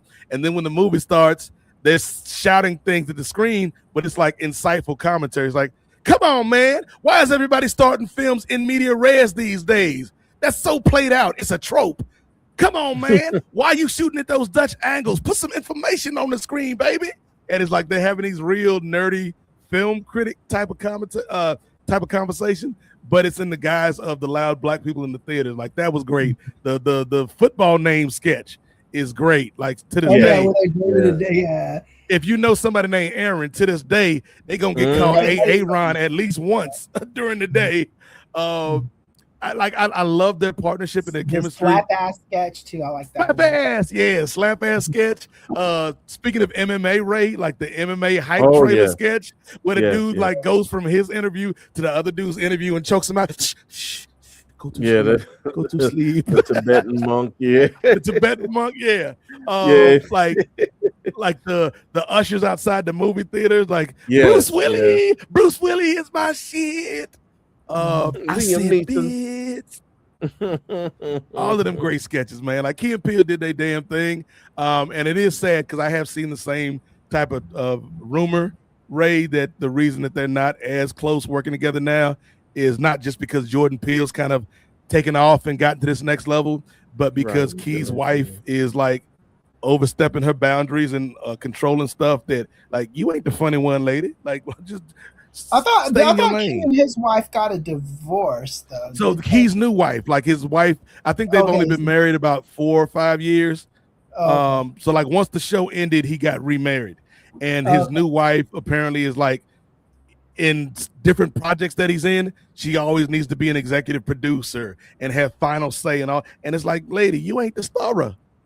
Right. Your man's is the star, and so it's like he's still getting a lot of work. I mean, like he's all over the place, but he's not to the level that you would think because, according to these rumors, his wife is a headache to deal with from a business standpoint. But yeah, Ray, Key and Peele to me is like one of the funniest sketch comedy shows ever, and yeah, it was a time, brother.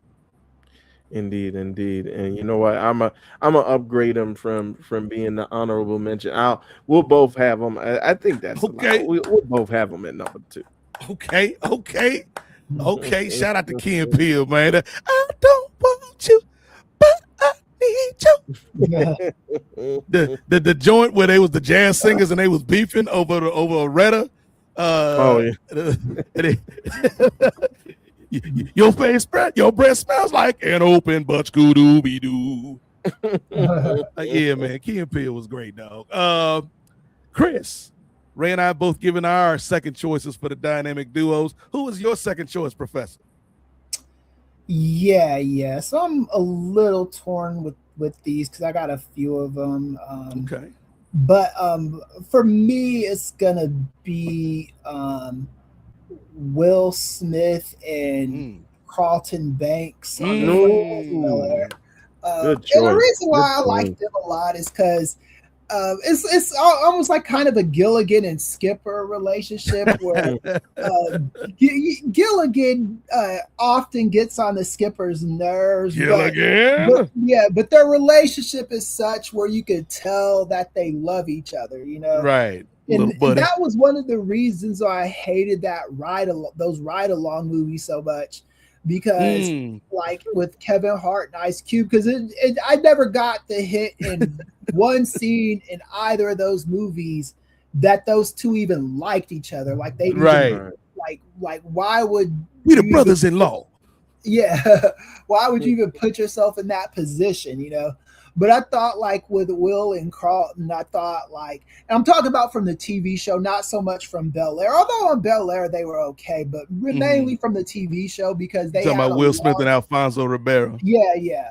They had a longer chance to like kind of develop their relationship and get into like wacky hijinks together, and then even like have each other's back when the other person needed, like with Carlton, they wouldn't let Carlton into that fraternity. Man. Will was pissed off at him, and then when Will told him they wasn't going to let him in, Carlton got mad and was like, "How you dare you not let Will? He's full of potential." Like that. That's the kind of relationship I like. In the words of my illustrious cousin, we gonna make like a tree and leave. Yeah, it's like no, Will, it's make like a banana and split. Come on. He met Barry White, y'all. The joint where like even the emotional moments though, Kris, like when Carlton like wanted to go use that gun. Yeah. And he's like, "Carlton, give me the gun. Give me the gun, man. I'm not playing."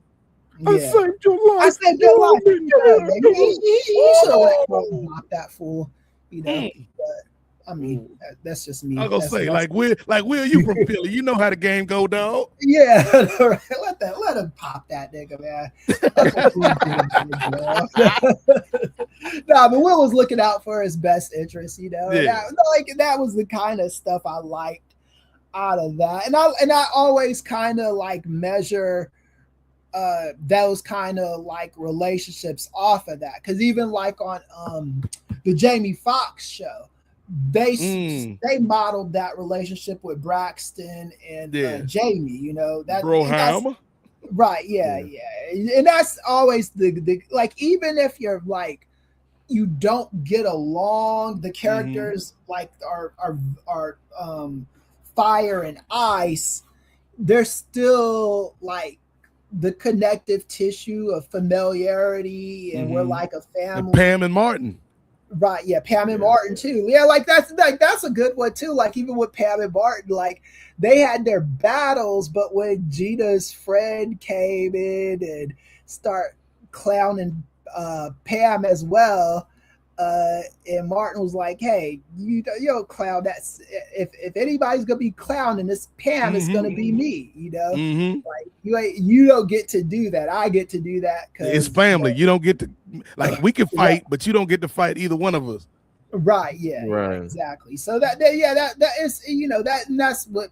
So that for me is gonna be Will Smith and Alfonso Ribeiro, Carlton Banks, and also in Will Smith's book, he said Carlton, like Alfonso Ribeiro, gave him the best advice ever by telling him to make sure that they use your real name as the character that you're playing. Man.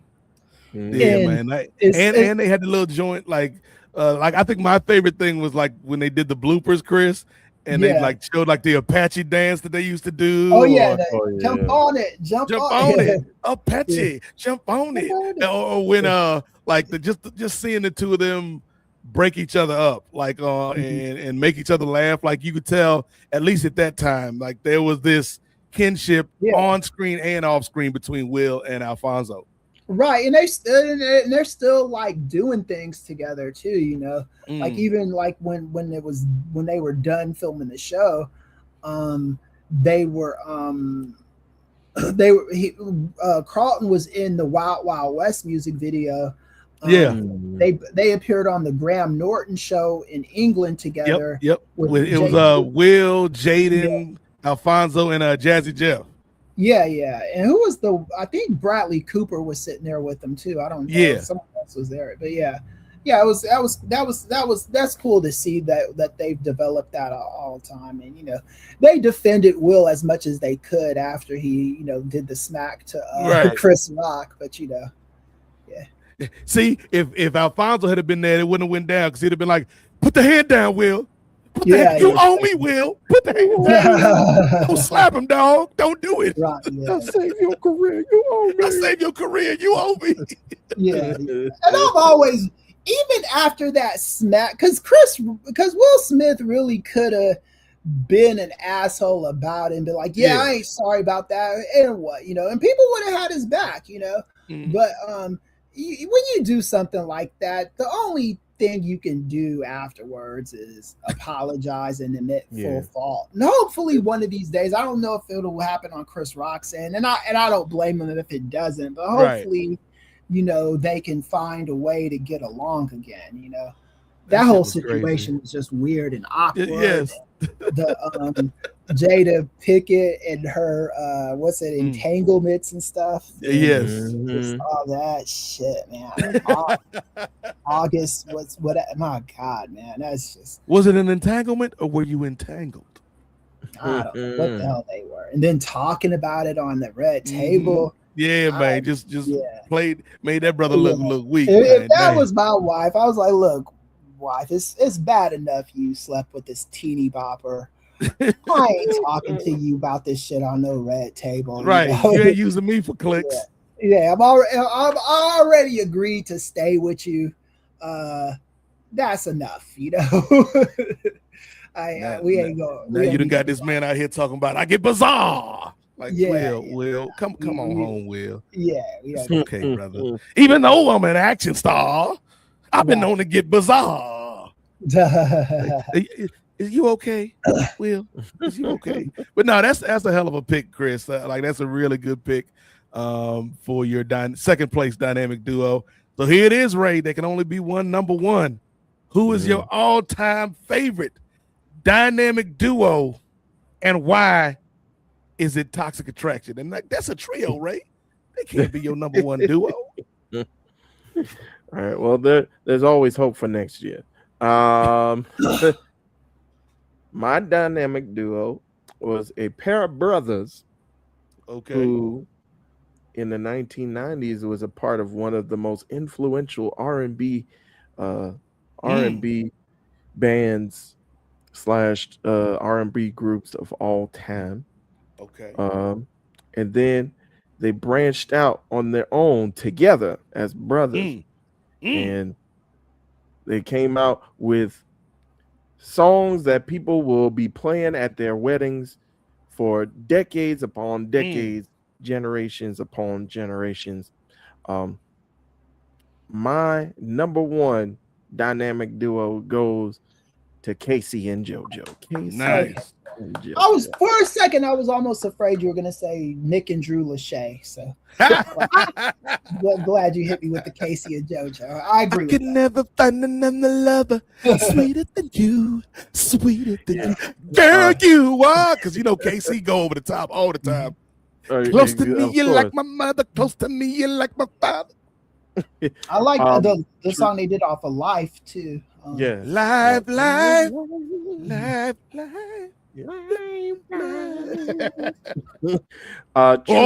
Somebody done tell me wrong. Like Casey, that brother always coming hot. Down, Casey. True story. So this is, I want to say, my senior year in high school. Okay. This was during punk rock, Ray. Kind of punk rock, but and I think we talked about this as well. This was when Save the Last Dance. I think it was out on DVD, right? Yes. And I used to always love the song "Crazy" by Casey and JoJo, right? Crazy. And so there was a girl who I liked, and for Valentine's Day, I tried to get her like Samantha, some things together. Becky Sue. And then not Becky Sue. Gwyneth. No. Stop it. She was of the culture. She was non-traditional. My bad, Ray. I was unfamiliar with your game, dog. Chocolate milk, brother. Okay. Equal opportunity. But I printed out, and you know how hard it was back then to get on the internet and go to like lyrics.com, print something out. I copied and pasted. And I changed some of the lyrics because I'm like, I'm too young for love. I can't say I love you just yet. but I like you. I changed some of the the lyrics remix. around, and then I said arranged by. Wow. Ronaldo Williams. Wow, you gave yourself a credit already. And so I gave her like some. I don't think I gave her. I gave her like some chocolates and stuff, and then I gave her the lyrics of the song. I So didn't sing it, how'd that turn out for you, Ray? It didn't turn out. Oh, man. Damn, Yeah. player. That's her problem, man. Yeah. I should have performed it though. I should. Right. If you'd have sung it, you might have won. I think so. I was too shy. Just get you a smoke machine walking down the hall to a locker. Ooh, yeah.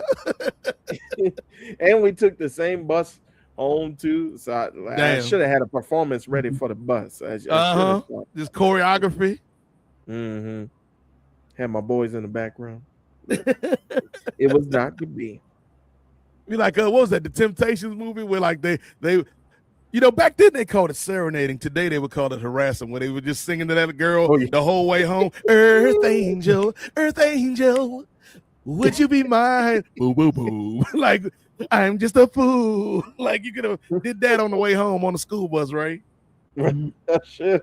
A fool in love with you, Right. with your boys. It was a different time, y'all. It was a different time. You could just sing to a woman and she not pull out. You could sing a whole song, chorus, verse, everything, bridge, all the way home, and you wouldn't get accused of harassment. Right. Those were the days. Those were the days. But yeah, a simpler time, Ray. A simpler time, if you will. Yeah. So shout out to Casey and Jordan, and let's not forget. How does it feel with and not D'Angelo, but give it up with the brother in the band. The Tupac joint. Yeah, how do you want it? That video, how you want it? Yeah, that I heard that video was very epic. So how do you want it? How do you feel? KC just hooting and hollering all the way to during the fade out. Yeah. How do you want it? KC, song is over, brother. See, my favorite song from them. My favorite song from them is "Tell Me It's Real," and then of course you got the part with Casey like, "Tell me it's real, the feeling that I feel." I'm telling you, boy, that powder. I'm like, okay, Casey, we get it. That powder enhances your performance, allegedly. You know it's real, Casey. No, that's a good one, man. Shout out to KC and JoJo and all of Jodeci, Dalvin, Devontae. Yes. Yeah. Devontae, sing it again. Yeah, I still remember that episode of Martin on the Martin show. KC, JoJo. Yeah, he goes on the stage. Ooh, yeah. Knick-knack, paddywhack, give a dog a bone. Man, that was I was laughing so hard at that, man. Yeah, man. That was a great episode of Martin. Mm-hmm. Like dude said that he didn't know Martin was gonna do that when they were filming that. Yeah. He said he just came up and started doing that. You can tell just like the initial look is like, what is he doing? Yeah. Ooh, yeah. Oh man, boy, man. And lately though, that's probably my favorite Jodeci song. Lately I had the strangest feeling. Like they all soft and sensitive, and then of course KC gon' KC. I'm a man of many wishes. Hope my premonition misses. All right, brother. Damn. But no, that was a good one, man. Stevie Wonder joined the day remix. That was good. But yeah, KC and JoJo, excellent pick by you, Ray Williams. Kris, who is your number one dynamic duo of all time, Professor?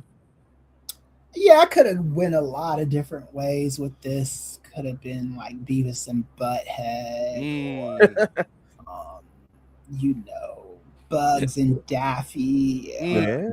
Season. Whatever. Couple. Yeah. Could have gone I'm gonna go back to television. I'm gonna go the Full House route, but not the Olsen twins. But I'm gonna Uncle Jesse and Joey. I like watching Full House back in the day, and the only reason why I liked watching them together, like when they did the radio DJ stuff, and is they always were looking for jobs, man.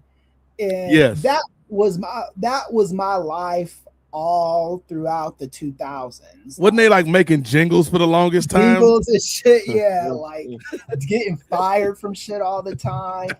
That was one of that's my favorite season of Martin too. Was when he was when he lost his job and was going on all those interviews. Yeah, because I remember when I was going through that shit, man. That was not a fun time, you know. And just like so, yeah. I always thought that. Those two just for whatever reason I thought they had like scenes that played out real like funny with each other. Danny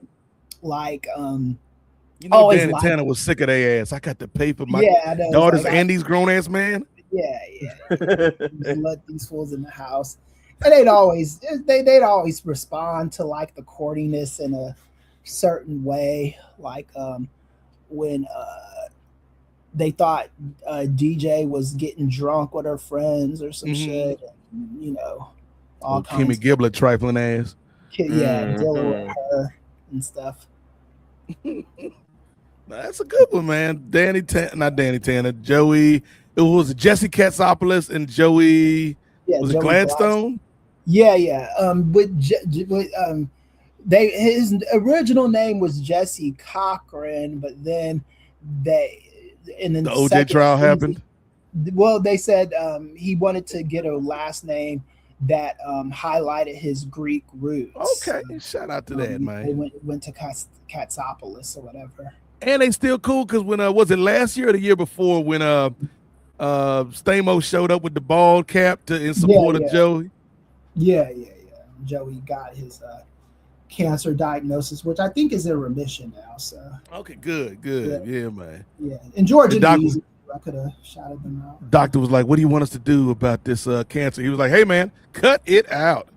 Yeah. Even I thought that was too far, Ray Williams. But yeah, I am glad to hear that he is in remission, Kris. But yeah, this one was tough because, like you said, George and Wheezy. Like if we're just sticking with TV, like we could do a whole list just based on TV, like Laverne and Shirley, Schlemiel Schlemazel. Like we talked about the Odd Couple. Like you got to give respect to the original Odd Couple, Oscar and Felix. Yeah. Carl Winslow and Steve Urkel. Yeah. That again, that was another one, kind of like Carlton and Will, where Carl was like annoyed by this little kid, but he actually loved Steve more than Steve's own parents loved Steve. Right. He had Steve's back.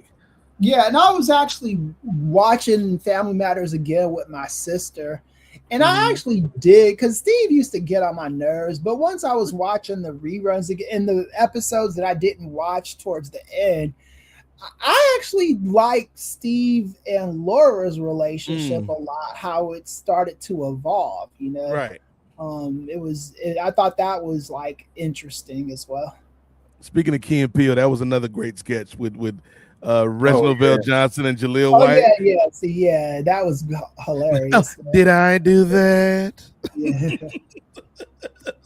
But for my number one dynamic duo of all time, man, this is tough. Because you could go to music like Ray, you could go to TV like Kris. You know, I could just take the easy way out and say it's George W. Bush and Michelle Obama. But my number one dynamic duo of all time, Ray Williams.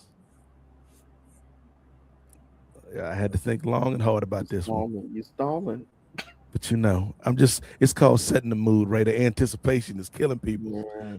But my number one dynamic duo of all time, Ray Williams, because I could go back to basketball, throw in like LeBron and D Wade during that Heat run, but I am going to go with a gentleman that's already been mentioned, along with another gentleman that's already been mentioned. You mentioned Martin Lawrence, Kris.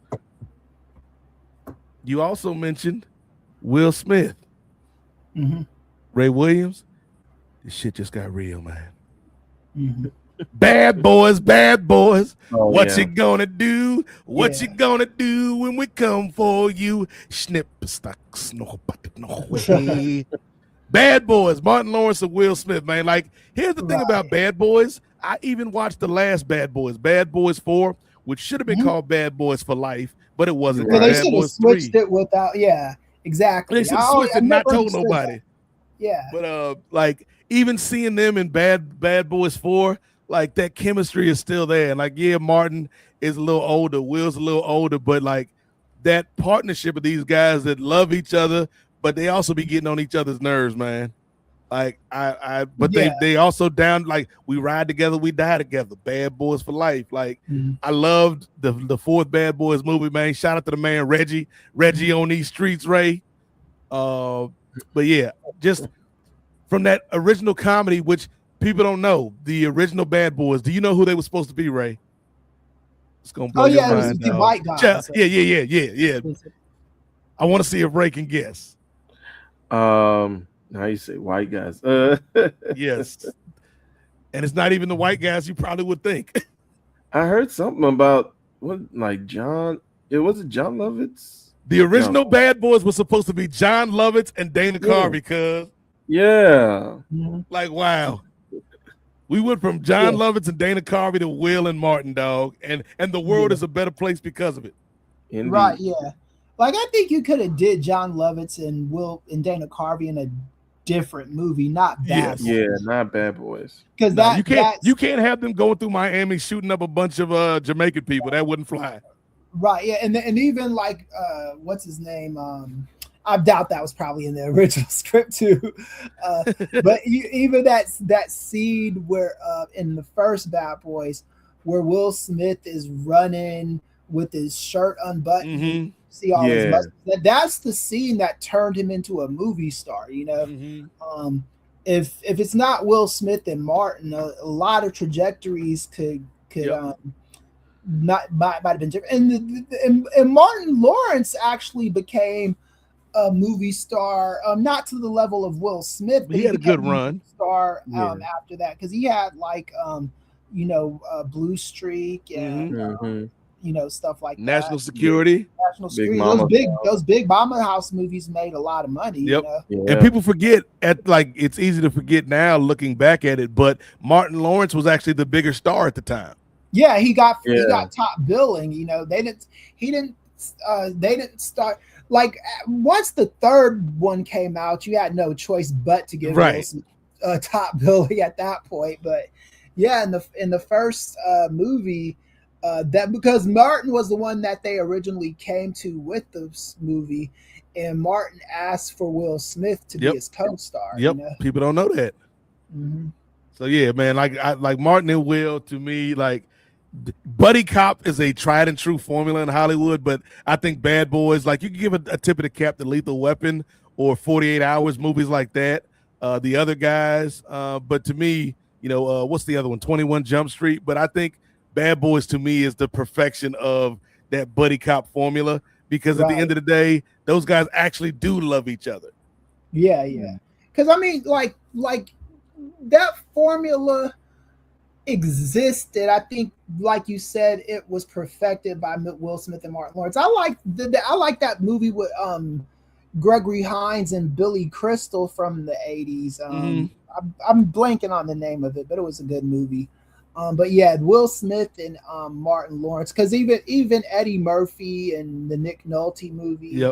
Another 48 hours. Yeah, those were good movies. But yeah, I think Will, and it was two black guys too. It raised the stakes. And it's like, it's funny because over the course of the four movies, they've kind of switched positions a couple different times, where at first Martin was the straight man and Will was like the wild card. And then you get to a movie where Martin's the wild card and Will has to play it a bit more straight. And then by the time you get to the fourth one, they're both kind of adept at playing whichever role they need to, given the plot of the film. Right, and also shout out to the fourth one too, because I really hated that scene in Bad Boys 2 where they're threatening to rape Reggie. Yeah. It did not make me feel good. I mean, I understand fathers are protective and all that. Like a child, I just never liked that. 14, the nigga looked 30.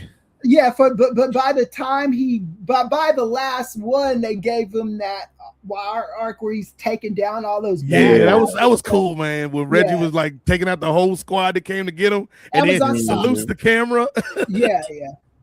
Shout out to Bad Boys, man. That was awesome. I love that, and I love that callback. And I think they probably got a lot of criticism. As a matter of fact, I know they got some criticism for that in Bad Boys too, and they went and they fixed that, and I thought that was cool that they did that.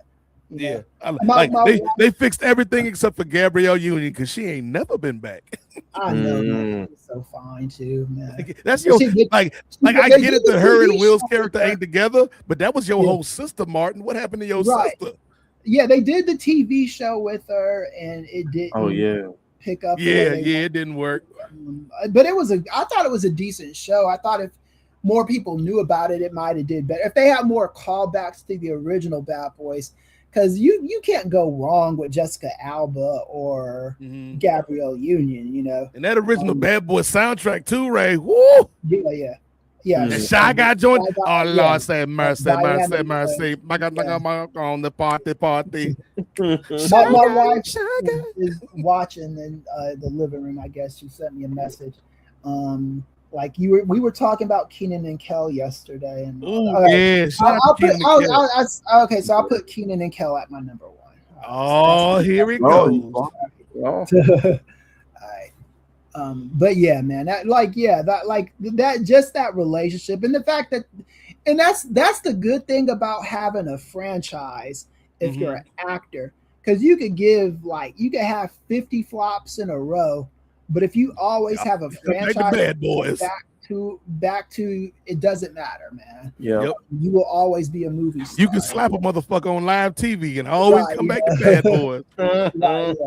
Like I'm still like Will Smith. I know he's got another 1 or 2 Aladdin movies in him. That should have been the apology, the whole apology to Will, do you have anything to say after this? And just have Will just looking. He should have gone on 60 Minutes or something, Chris. Right, like the day after the Oscars. Will, do you have anything to say for yourself? And just Will just looking real contrite and just, yes, first thing I want to say to the whole country that watched what happened last night. Bad boys, what you gonna do? What you gonna do when they come for you? Bad Boys 3 in movies this summer. Thank you. Good night. And everybody been like, you know what? Will's all right with me. I don't give a damn what he did. We getting the Bad Boys back together. And the fact that they got the captain still, like the captain been dead for 2 movies, but he been in both of these last 2 movies. Yeah, exactly. On the damn video, Joey Payne. Yeah. Don't pretend to be happy for him. Don't pretend to be happy for Joey Pantoliano. Hey, if you're watching this, I'm probably dead, but I need the Bad Boys to solve this mystery. Go get them, Bad Boys. It's like giving you orders from the grave, from beyond. He in heaven with Kobe, R.I.P. And they retconned his son killing dude. Yeah. Because I was like, how are you gonna make this guy a good guy after? Right. And they tried to make peace with it in the last one. You know what I like about the last Bad Boys? Because it looked like in the third Bad Boys, Chris, they were about to turn the franchise over to the kids and still have Will and Martin, but have them be in the background while the kids took over. The kids are still in the fourth movie, but it's still Will and Martin's show. Yeah, you there's a ways you can pass the torch, but I don't think people are tired of seeing Will Smith and Martin Lawrence. Yeah, no, we got they could do at least 2 more Bad Boys. I think if people still want to see it. Yeah. And who was the girl? Vanessa Hudgens, is that who it was? Yeah, I like her. Yeah, she's cool, man. My only thing I hate about Bad Boys 4 is they killed John Salet's character. Like, come on, dog. Yeah. Come on, man. You killed my boy. But anyway, That is our dynamic duo. Shout out to Michelle Obama and George W. Bush for leading the way to this conversation. But finally, that conversation takes us away from the streets of Miami, Kris. It's too violent on them streets. I don't like them streets. It raises my blood pressure. Let's take a walk. A walk down to a pond. And there's some ducks out here, Ray. They're looking a little hungry, though. I think it's time to feed them. Hit the music. Because it's time to feed the ducks. This is how we end every edition of the Parlay. We go around the horn. Everybody brings a question to the table, be it silly, be it serious, be it random, and we talk about it. So let's start with our very own Mike Lowry out here. Ray Williams, what question do you have for the group? You stay ready. You ain't got to be ready, Ray. I know. Usually I am ready, but now. Like, today I'm not ready at all. Well, I'm out of school now. Now it hit me though. You got one, Kris? Well, yeah, I got one. Okay, we'll let Ray ponder for a little bit. No, I got one now. No, your moment is past, Ray. Your moment. No, here you go, Ray. Go ahead. Go. When opportunity's at the door, you got to open it, Ray. You was too slow. If you got it at the top of your dome, go ahead. Go ahead, Ray. I got it. Since we were talking about how conflicting it was for me to be at the UFC event, I was going to pose to you, gentlemen. Was there a particular event or a particular place where you guys went to where you felt conflicted of being there in some way or form or fashion? And to the extent you guys can explain, but was there an event or was there an outing that you guys have went to that you were kind of 50-50 on while being there? Okay, good question, Ray. Before we get to the answers, can you turn down the music just a smidge? It came in a little hot like KC. Thank you, Ray. I think that was just the automatic fade out. But anyway, Kris, Ray said, has there ever been a place where we felt a bit uncomfortable or out of place? What's an example for you, brother? All I gotta say, Ray, is welcome to journalism, because that is the story of my journalism life. Man. I've been in so many situations where, and this is for, I was considering giving up on this field right up until I met Marcus and Dave. It was like, okay, there's something to this, and things are becoming more independent or whatever. But yeah, man, I've had to interview so there was this one time where I was interviewing this guy who was a jailbird, so to speak, but he was not in jail anymore. He was out of jail. Okay. Not the booty warrior, because everyone thinks that did this story. I'm talking Police about Johnson, the booty warrior. Yeah, I'm not talking about him. But it was He's like, we can do this the hard way or the easy way, Kris. Yeah, it was a similar kind of booty warrior. Damn. And I was talking to him, interviewing him. I didn't want to take the job, and no one else was fucking taking it. Right. And I was still a student, so I was like, all right, well, fuck, I'll talk to this guy. And he tells this story where he's in jail and how he used to, rape guys in jail, right? Mm-hmm. And I was like, so he tells this story, and I was like, so essentially you were raping guys in jail. Is that what I'm getting? And he goes, well, I wasn't raping guys. They would just willingly give it up to me. And I was like, yeah, but if you're saying we could do this the easy way or the hard way, and they willingly give it up to you, they're giving it up to you under duress because you're threatening to beat their ass if they don't do it. Right. And this guy goes fucking crazy, starts yelling and throwing shit and stuff. I don't even know if I got to the third or fourth question. And yeah, that was pretty fucking uncomfortable. Damn. I was like, this is what comes with I wasn't afraid I was going to get beat up or anything, but I mean, there was people there, and, Right. And I was still in the stage in my life where I could throw hands if I wanted to. But when something like that happens, you're still kind of shaken after it happens. It's like, Yeah. For a good week, I was just like, man. And you start questioning yourself, like, did I ask the wrong question, or what I do wrong, and all this other stuff. And yeah. So it was bad. Damn. There's a couple other ones. I'll save those for another show. But yeah, that was probably the one where I couldn't sleep for some weeks, and me and my girlfriend at the time had just like broken up. So, I start questioning like everything about my life during that time, and that interview didn't help me out. Looking back on it, it's kind of like, yeah, I asked a good follow-up question, and that's the kind of question you ask when someone is admitting to raping motherfuckers, So yeah, that's it. That's it for that, Ray.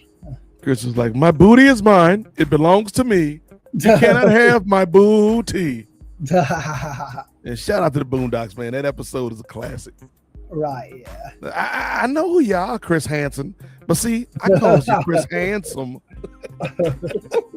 Oh, yeah, that is wild. Like the fact that episode was based on a like true actual human being is wild, man. But right, I'm glad you made it out of that situation, Professor. Oh yeah. Again, I was in a protected environment. It's just like when someone goes crazy on you in an interview like that, it's really hard to kind of think fast, And I don't even know if we ever air, what I don't know what USC did with that interview or whoever. Right. That was. I don't know if it even exists anymore. But yeah. Damn. But yeah, Ray, this question, when you asked it, like it's a good question, but it's also a hard question to answer, because if you in journalism, if you're a black person in journalism, if you're a black person in America, you done been in some spaces where you feel uncomfortable or not part of the in crowd, if you will. I'm gonna talk to you about a time. This is before Nate, was a bit more evolved and worldly. It was freshman year of college up in Boston, Massachusetts, right? And I would say this was our orientation, and we were talking about historical figures. Now, keep in mind, I knew a lot about Julius Caesar, man, like Greek and Roman history. Like that was some of the stuff I liked in high school. So I knew all about Caesar and them boys, man. One thing I did not know, which should be evident now if you're looking back at history, I did not know Julius Caesar's, shall we say, intimate proclivities in the bedroom, right? I didn't know how Caesar got down. And so, I'm thinking Caesar like this, straight heterosexual conqueror, right? That's how Julius Caesar in my mind was, okay? And so I'm in this classroom, and we talk.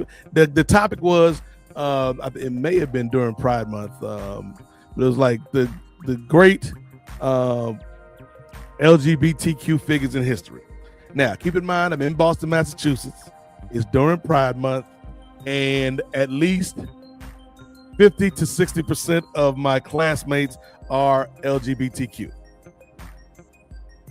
Good information to know when you gauge their reaction to my reaction. Because the professor's like, all right, our next figure that we're going to talk about during this study is Julius Caesar. And my immediate reaction, I couldn't stop it, Ray. You ever had something come out your mouth, ejectocito, cuz, before you could stop it? Because I was like, again, I'm 17, 18 years old, and I'm, in my mind, Kris, like thinking Julius Caesar, this conqueror of Rome, manly man. He only sleep with women. He conquers these women. And she's like, all right. So our next figure that was historically part of the LGBTQ community, Julius Caesar. And the first thing out of my mouth, Ray, I was like, Julius, no! In this classroom, in this lecture hall, Julius, no, was my immediate reaction to this revelation, Kris. And you never seen so many white eyes turn and look at me in unison at one time. And I had to, Kris, I can scramble on my feet a little bit when it comes to, language and putting sentences together. I was like, Julius, no. Everybody's looking at me. Professor's like, is there something you want to say, Nate? And I was like, I had to scramble, Ray. Like, how do I get myself out of this? How do I get myself out of this without appearing ignorant or homophobic or all of the above? And I'm like, well, because Caesar was such a terrible conqueror, and there was a reason why Brutus and them killed him, because he was bad for the Roman citizens. And so I would not want to associate that with the LGBTQ community, because we don't need those type of people in that community. And then the teachers, boy, I was tap dancing like Gregory Hines, Kris. I was scrambling like Randall Cunningham against the New York Giants blitz. And so I said all that. The teacher's like, okay, that's an interesting way to look at it, but can you please refrain from outbursts? I was like, yes, ma'am. I was just, I'm just here. We all together, man. And whatever you do with your life is, you just got to be a good human being. That's all I'm trying to say, man. Like, no, Caesar, no. And then everybody went back to what they was doing, and I was like, he's saving the mute. Yeah, got out of that one. Boy, it would have been on, man. Because here's the thing, again, I was not as evolved as I am now, Kris. Because there was still some things about the LGBTQ community that I had to learn, and just kind of changing opinions, changing views, things of that nature. And so at the time, had I known then what I know now, I would not have been so shocked that this man Julius Caesar was a part of that community. But yes, Ray, it was a time in my life where I was like, ooh, not only was I like one of the few black students in this class in this school in Franklin, Massachusetts, I was part of the straight contingency in this class that was majority LGBTQ, and I was the only one in the class that apparently didn't know Julius Caesar was playing for both teams. So I was like, whew, got out of that one, Ray. But Ray, you asked the damn question, brother. When is a time other than UFC 250 where you've been like, I don't know about this, guys? So I think there are a couple times that takes me back to when I was working as a security officer for a university in Washington, D.C. And coincidentally, that's where I parked to go to UFC Freedom 250. And I'm like, Sunday they got free parking, so let me find a spot in it. And they close by anyway. So there's one story that I always tell, but then there's another story that I rarely tell. So usually at the dormitories, they'll have us set up like in front of the building in case students come in. They have to tap their student ID card, and they can just come on. If they have guests, they have to sign in the guests. So and in that particular week, there was like a APB, like an all points bulletin out for a particular gentleman. They're like, if you see this man, call like campus police immediately. Let us know. And they had like his picture, and I think he was wanted for some assault of some kind, right? And so usually when we get those APBs, it's just like, man, we probably never gonna see these people again, or somebody else gonna catch them. It ain't no way we gonna actually catch them, right? So I'm just sitting in there, but I always have like a decent of a memory, right? So I'm sitting there, it's overnight, so I'm sitting at one of the dorms, and then all of a sudden, gentleman comes in. I was like, okay, you look familiar, brother. And then he was like, yeah, I'm just waiting on a friend. I'm just waiting on a friend to come sign me in. do you know what I need to do? I was like, just stand by here, see if you could call the friend, and then they'll come down. They can sign you in as long as you got picture ID. And so their friend, their host for the evening, comes down, signs them in. I check out the information on the ID card. I was like, oh Lord, this is the dude, right? and it's a dude they've been looking for, like one of the dudes they've been looking for. And it's even worse because the brother is non-traditional. So now I'm like, oh Lord, now I gotta call this dude. Damn, Ray. So I go ahead, I'm like, sign him in as normal, try to play it off, play it cool. As soon as he gets through like the elevator and gets up to the room where he's like Tom in that gift calling the FBI. Yeah. Hey, y'all never believe, is this still so? And we got to make sure that the APBs are like still valid, because sometimes they might expire. So I was like, is this still valid? Are y'all still looking for him? And they're like, yeah, we are still looking for him. I was like, come quick, I got him now. and so they come by, and I got like the information on the sign-in sheet, and so like 4 or 5 campus police officers come in, and I think they also call like Metropolitan PD too. Oh damn! To come get it, yeah, because it was like serious, right? And so they go get them, right? They bring them down, and like I'm just like, no eye contact. I know it was you, brother. What's over there? Are the sofas all right over the TVs? So it was like I had to do my job. On the other hand, I was like, oh man, I ain't want to be no snitch, but it's like my job is to be the snitch. It's right. So like, sorry, brother. Like, come on, brother. We supposed to be us, man. We all we got. Hey, brother, if you do the crime, you got to do the time. I can't. How you gonna call them the police on me on Martin Luther King Day, brother? This ain't the dream, right? Like, how do you know my name, criminal? Ray started talking all proper like Braxton. You need to leave, sir.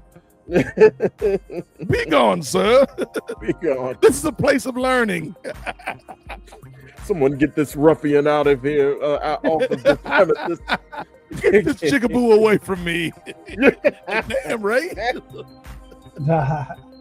Oh man, that's crazy. Did you ever see that dude again in your life? No. But I don't even think I would know what he looks like now. That man's still in jail right now. He know what you look like every day he wake up. I ain't in the One city of these days.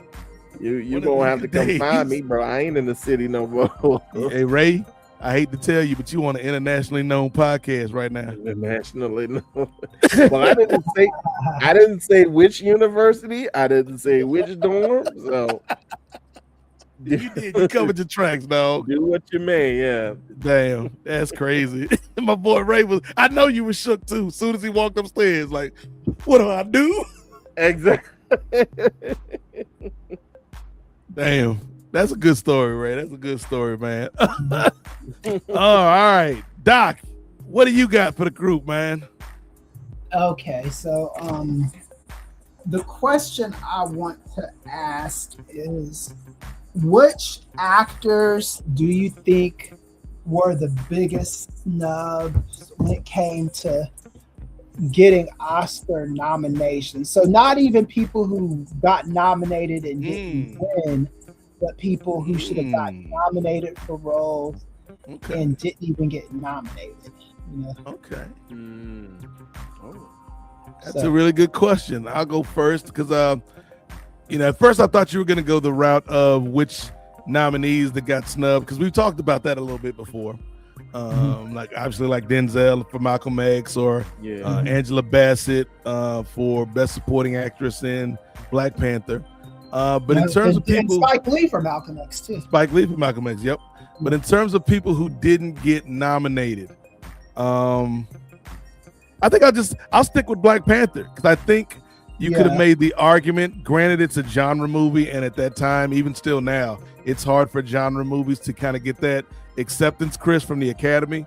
But I would say Ryan Coogler probably deserved a nod for Best Directing for Black Panther, and I could think you could make a case that Michael B. Jordan should have got a nod for Best Supporting Actor, because without Killmonger, that movie doesn't resonate in the same way. And so, I also think all the stars should have got nominated. Yes, man.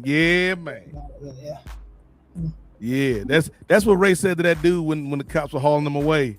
Motherfucker, I don't even like you. Corrupt the man's heart with a gift. Like, why are you talking to me like that? And Ray's just like, I remember when you was conflicted. The evils of Lucy was all around you. Like, why are you speaking like that? Random security guard? Craig Robinson looking at security guard.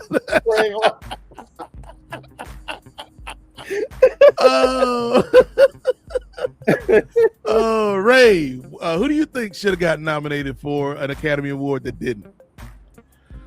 That's the thing. It's hard for me. Like I could barely remember like folks who besides got The Rock nominated for Smashing Machine.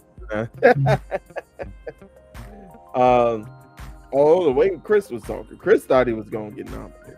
I thought he was going to get nominated. I don't necessarily think it was a snub that he didn't get nominated, right? But I thought that was his best shot out of the movies he did so far, where he was going to get a nomination. Yeah, and he did get nominated for a Golden Globe.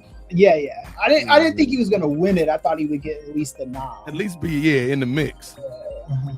Yeah, I just can't think of folks who didn't get nominated who were like pegged to actually win.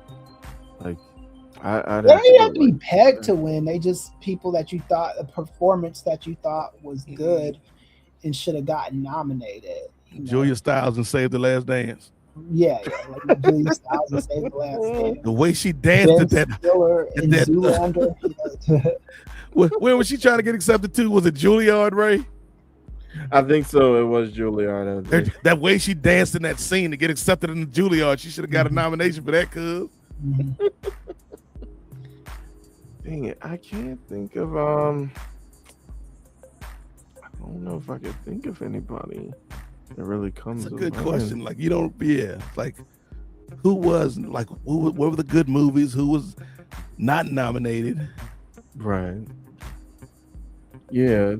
I think All the Stars is a good pull, too, though, because I wasn't even thinking about, like, songs from movies. Yeah. I'm trying to think. Man, I might just go with did Macklemore have a song in any movies?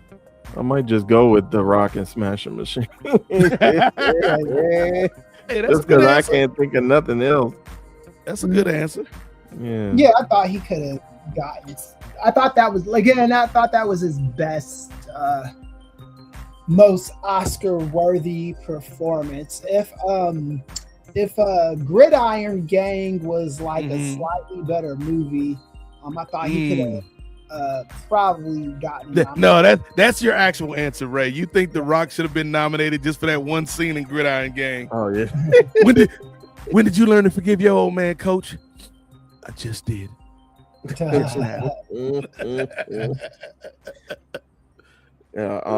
know this guy who I always follow on YouTube. He does a lot of movie like box office stuff. Dan Merrill. He always talks about Toni Collette from what's that horror movie? Yeah, I'm trying to think of the horror movie. What's it called? Not Belighted. It's something Hereditary. Okay. Yeah. He says she had a tremendous performance. But I'm sure you brothers are kind of aware, especially growing in like Christian households and not dealing with like the heebie-jeebies. If you see something coming up, like I watched Hereditary. It was a fine film. I watched it all up until they were like, "Oh, we're gonna do a seance to bring your sister back." I was like, "No, I don't want none of that hoodoo." Yeah, damn, we ain't bringing those spirits in my house. Yo, is Peruzia Balik? Is she still with us? Perusa Ball Yeah. Yeah, she's old girl still, from the Craft. She should have got nominated for the Craft, dog. Yeah, she's still Yeah, around. Vicky Valancourt for the Waterboy. Yeah, the last scene of the Craft when like the spell go back on her, she's like, "I'm flying, I'm flying." Like, girl, get you an Oscar nomination for that, cuz she was acting, Ray, acting. Yeah. Yeah, I wonder whatever happened with her. I think she was decent. She was. Did Eddie Murphy get nominated for Dreamgirls? He got nominated, but didn't win. Okay, he should have won for Dreamgirls. Yeah. That was Jimmy got soul. Jimmy got soul. Because that's what I was thinking was Eddie Murphy from Dreamgirls. Yeah. Yeah, he got the nomination. Jimmy got soul. He fucked up because of the Rasputia movie. Damn, Norbit. How you doing? Ma'am, are you wearing bottoms? Of course I'm wearing bottoms. Show a bitch how to slide. If he would have just told the studio to push that back a year. Yeah. He would have got. Here's the thing, Norbit ain't a great movie, but I chuckled, man. Norbit had some fun stuff. I think it's one of those kind of movies and stuff. I mean, people are gonna be offended by stuff like that. That's one of those movies you just gotta kind of like, you know what it is when you're going into it. So if you pay money to see it, you know it is. You did it to yourself. You know. That's got one of my favorite jokes in a movie. It's a dumb, stupid joke, Ray, but it's it probably would have landed on our offensive list from last episode when Eddie Murphy is playing like the old Asian man who like raised Norbit basically, and he's like, "Norbit, black man fast, but still can't outrun your problems."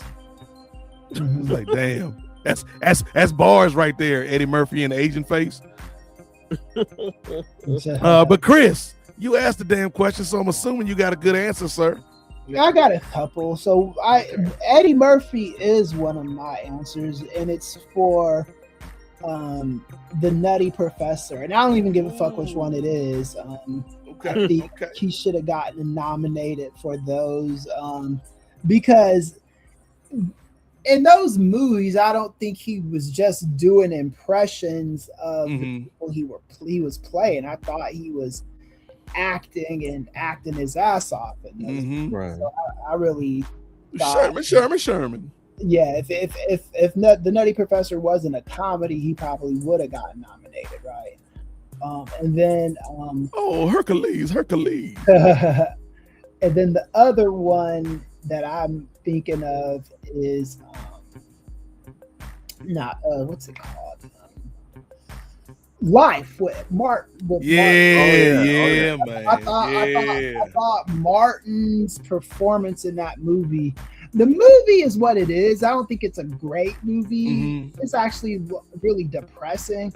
It is. The trailers for it made it seem like it was a comedy, and it was a dramatic comedy, you know. Yeah. But I thought Martin Lawrence's heavy on the drama I thought his performance in that movie was just so like soul snatching, you know, and just great. And I thought when they finally made it to Yankee Stadium or wherever they was at, Kris, what would you do when your son was at home, crying at home on the bedroom floor because he hungry? And then, even like the part where Bokeem Woodbine can't get right. Martin does turns him into this like baseball player and stuff. Yep. And he makes it out of jail, and Martin has to stay there, and it's just depressing on so many fronts. And you just saw like this dude with so much potential in jail. What was it? Was it Miguel A. Nunez who was playing the LGBTQ character, and he finally just ended up committing suicide, basically suicide by guard because he couldn't handle being released and going home and telling his family he was gay. Right. Yeah. Like that was sad, dog. Yeah. It was real sad. Like, what are you doing? I can't go home, Ray. I can't go home. Like, damn, dog. Even the guard didn't want to shoot him, dog. That's how even the racist white guard didn't want to kill him. Right. Yeah.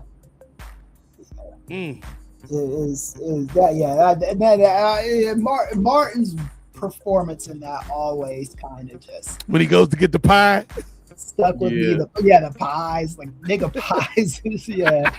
it just always kind of stuck with me. I thought it was a really good dramatic performance. It was, man. Hopefully he did something. And also, I have another honorable mention too, outside of Martin.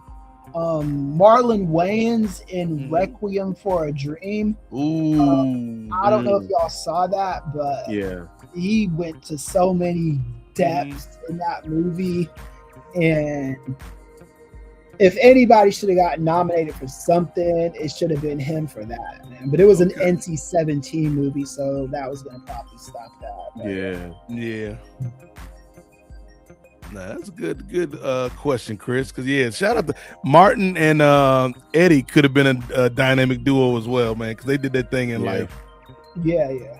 And when they finally was old men and they finally started talking back to each other again, that was like, you know what I'm saying? It was emotional, dog.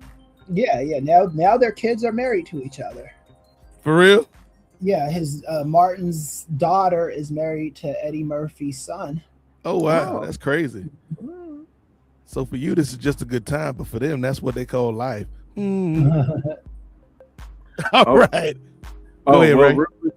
I was gonna mention, who should have been nominated for an Emmy when they crossed paths. You want to reenact it, brother? You broke into my home. You burnt down my house. You deserved it. I know. What you say? I said, I know. Yeah. Swerve Strickland and if wrestling had acting Emmys, they would have got one. Yeah, you have to call it something other than an Emmy. The wrestling Emmys, the Remys. Right. Not to be confused with Michael Rappaport from Higher Learning, the Remys. Because the whole premise of that is ridiculous in the first place.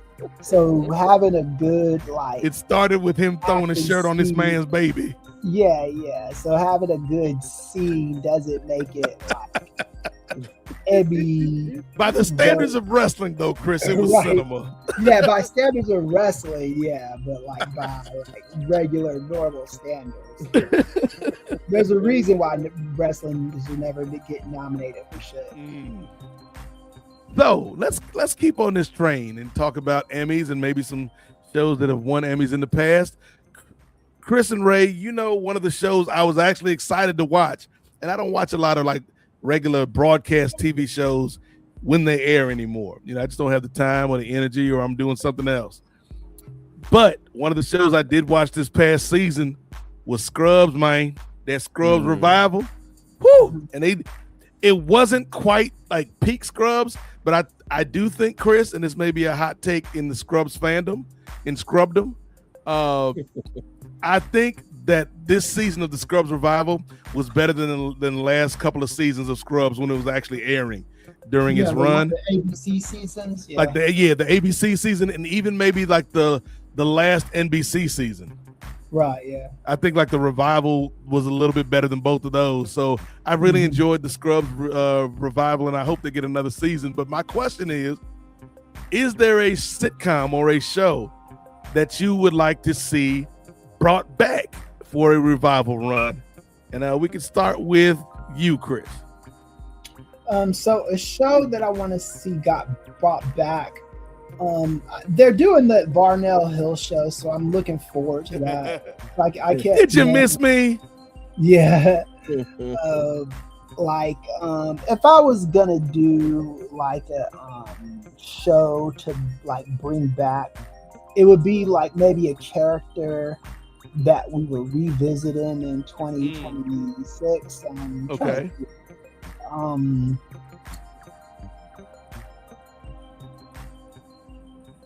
don't know. The whole cast of Different Strokes is dead except for Todd Bridges.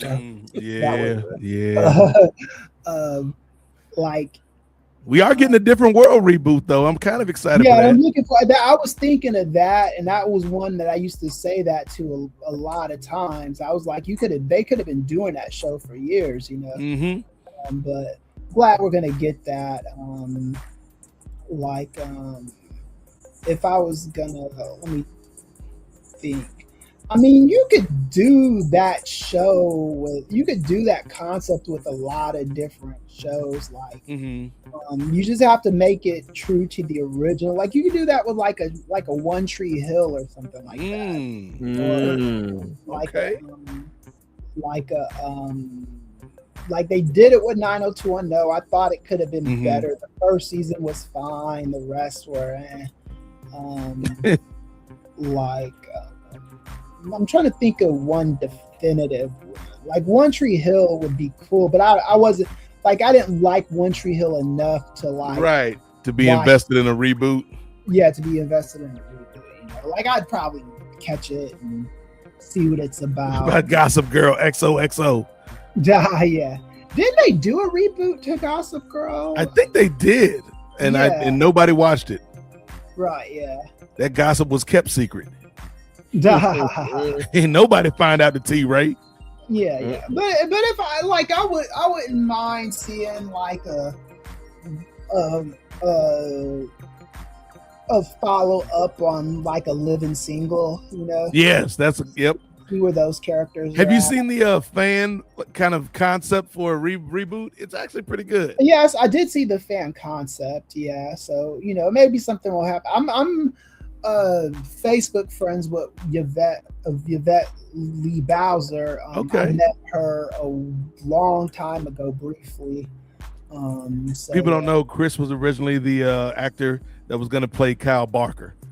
I'm like, I'm too young for that one, man. But, yeah. Hey, Kris and Regine. I'd play Maxine's.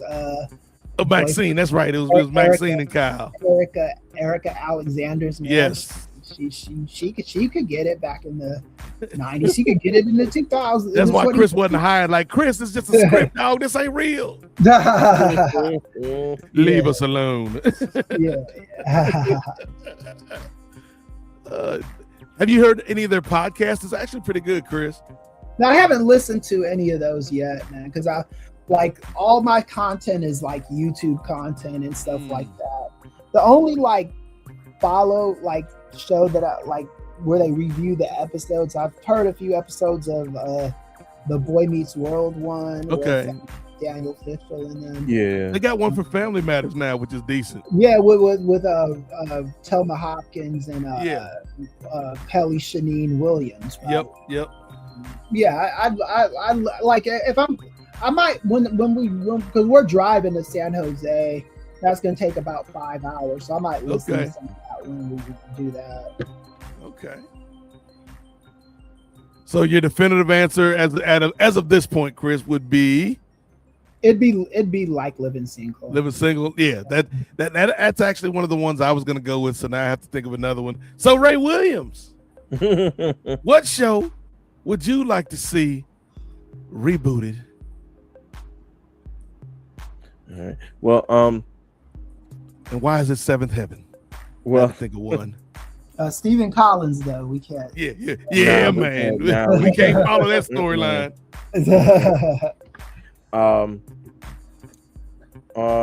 Well, and this isn't going to help me beat the allegations. But honorable mention, I believe there was like a brief reboot for this.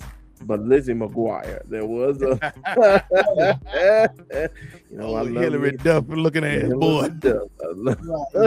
I always thought that show was so fake, man, because my brother and sister are your age, Ray, and they used to watch that show. And it just like Lizzie McGuire, even at that age, was like so like fine and pretty. And I was like, and the guy that they had her like, I was like, this girl would be dating like juniors and seniors in high school. Right. Fucking with this. Dating this dork. Yeah. But that was the only like thing about that, you know. One show, because I think you guys mentioned like all the other like the black shows. Like I would love to see any of those get rebooted, like a Martin or something. Like you mentioned, the Varnell Hill is coming out with his own thing. But one show that I had gotten like like deeply invested in. And I think you could still, especially in this climate, you could probably wrap it up, because the folks on this show, they weren't afraid to like cross boundaries Okay. in certain ways. And it was one of FX's like first top hits, right? Okay. I'm gonna go with the Shield. Woo! Oh yeah. I would love to see I it. thought the last episode of that show, that Michael Chiklis kind of got everything he deserved. I thought, in my opinion. I don't know. Do you remember it, Ray? I do, but the thing is, like, he just ended up in like a desk job though, and I'm that like, was really? his hell though. That was the thing, because that was one of the things he never wanted during the show. Right. He always wanted, His hell was being put in a desk job. I thought it was poetic. Me personally. Yeah. So would your reboot of the Shield pick up with Chiklis' character, or would it be launched off of some other character from the show? I think it would be picked up with Chiklis to see where he ended up. If he ended up like continuing on with that job, if there are any other demons in his closet that came back to bite him like 15-20 years later. So, and then maybe move on, still go back to if the strike team was reformed or not, especially with nowadays, like if you want to start adding like, oh, is ICE going to be involved with us, or do we have to interfere, or do we have to be blocked by ICE if we trying to do our jobs in certain points? Like, I think FX would go there if they needed to go there. Like, is the National Guard getting in our way if we're LAPD, a National Guard, in the way where we trying to actually capture somebody? Like, so I think you could tell like some riveting stories with that if you could bring that back. What happened to, I know that the former chief who became like the mayor, like did he end up becoming like a Gavin Newsom type dude, where he ends up being like the governor or something like that? So yeah, I would love to see the Shield brought back. Okay, Ray believes in the Shield. It's a good answer, brother. I asked the damn question, so I got a couple answers. Obviously, Kris took one of mine, which is Living Single. I think that'd be a fun reboot. Again, as long as you stay true to the spirit of the original show, which was like, again, for anybody that like Friends, you can thank Yvette Lee Bowser and the whole crew of Living Single, because Friends they took their whole flow, Ray, bar for bar. I'll give a tip of the cap to well, they're already bringing back, like, the problem with this question is they're already bringing back a lot of shows that I would have given as an answer. Like Malcolm in the Middle is getting a reboot. Like Kris said, Barnell Hill getting his own spinoff. I think it would be interesting. I don't know how well it would work in practice though, but something like ER, which was this long running show. Like, could you do an ER where most of the hospital staff is new, but you get returns from people like Dr. Carter or Eric LaSalle's character? Would that still work in 2026? I don't know. I think it's probably easier to do with comedies than drama. But I think, given kind of the world we live in, I'm going to take a page out of Ray Williams' book and go with a show that wasn't afraid to tackle topics that were in the news, to talk about these issues. I'm going to say, Kris, I would like to see a reboot or a revival of The West Wing. And in this revival, the president is Dule Hill's character. Like, he continued on his path. He, took the wisdom from President Bartlett, and he's like, you know what? we can make a difference in this country. And he ends up in the universe of the West Wing. He becomes like the first black president. Right. Like just seeing kind of like both as a reflection on the Obama era, but also like how would he be able to govern in a divisive climate that we're in now? I think that could be fascinating, Kris. Yeah, I think it could be too. Yeah. And his character was, they gave him some juicy stuff on the show. I wouldn't mind seeing that. And I think Dule could pull it off. Like Dule's a good actor. He like the psych stuff is great, but I don't think he gets enough credit for being able to do comedy and drama. Right, yeah. Shout out to Dule. One of these days we might have to holler at Dule Hill, man. He feels like the kind of actor that would be amenable to being on a podcast. Yeah, wasn't he? They did. It was like a quick minute. They had like the Wonder Years reboot. Yeah, that was like 2 seasons or something, maybe 3 Yeah, that was real quick. Yeah, Fred Savage got fired as an EP on that show for something. Yep. And then, the show was a decent show. Yeah. That lasted about as long as that Blackish spinoff with Mark Paul Gosselaar as Tracy Ellis Ross's dad. Right. Yeah. I thought that was a decent show too. I mean, I think what's his name? Who's the guy's name? The one that looks like an MVP that produces those shows. Kenya Barris. Yeah. I think he sometimes he overdoes it with his writing a little bit. And I think he probably did that on Blackish.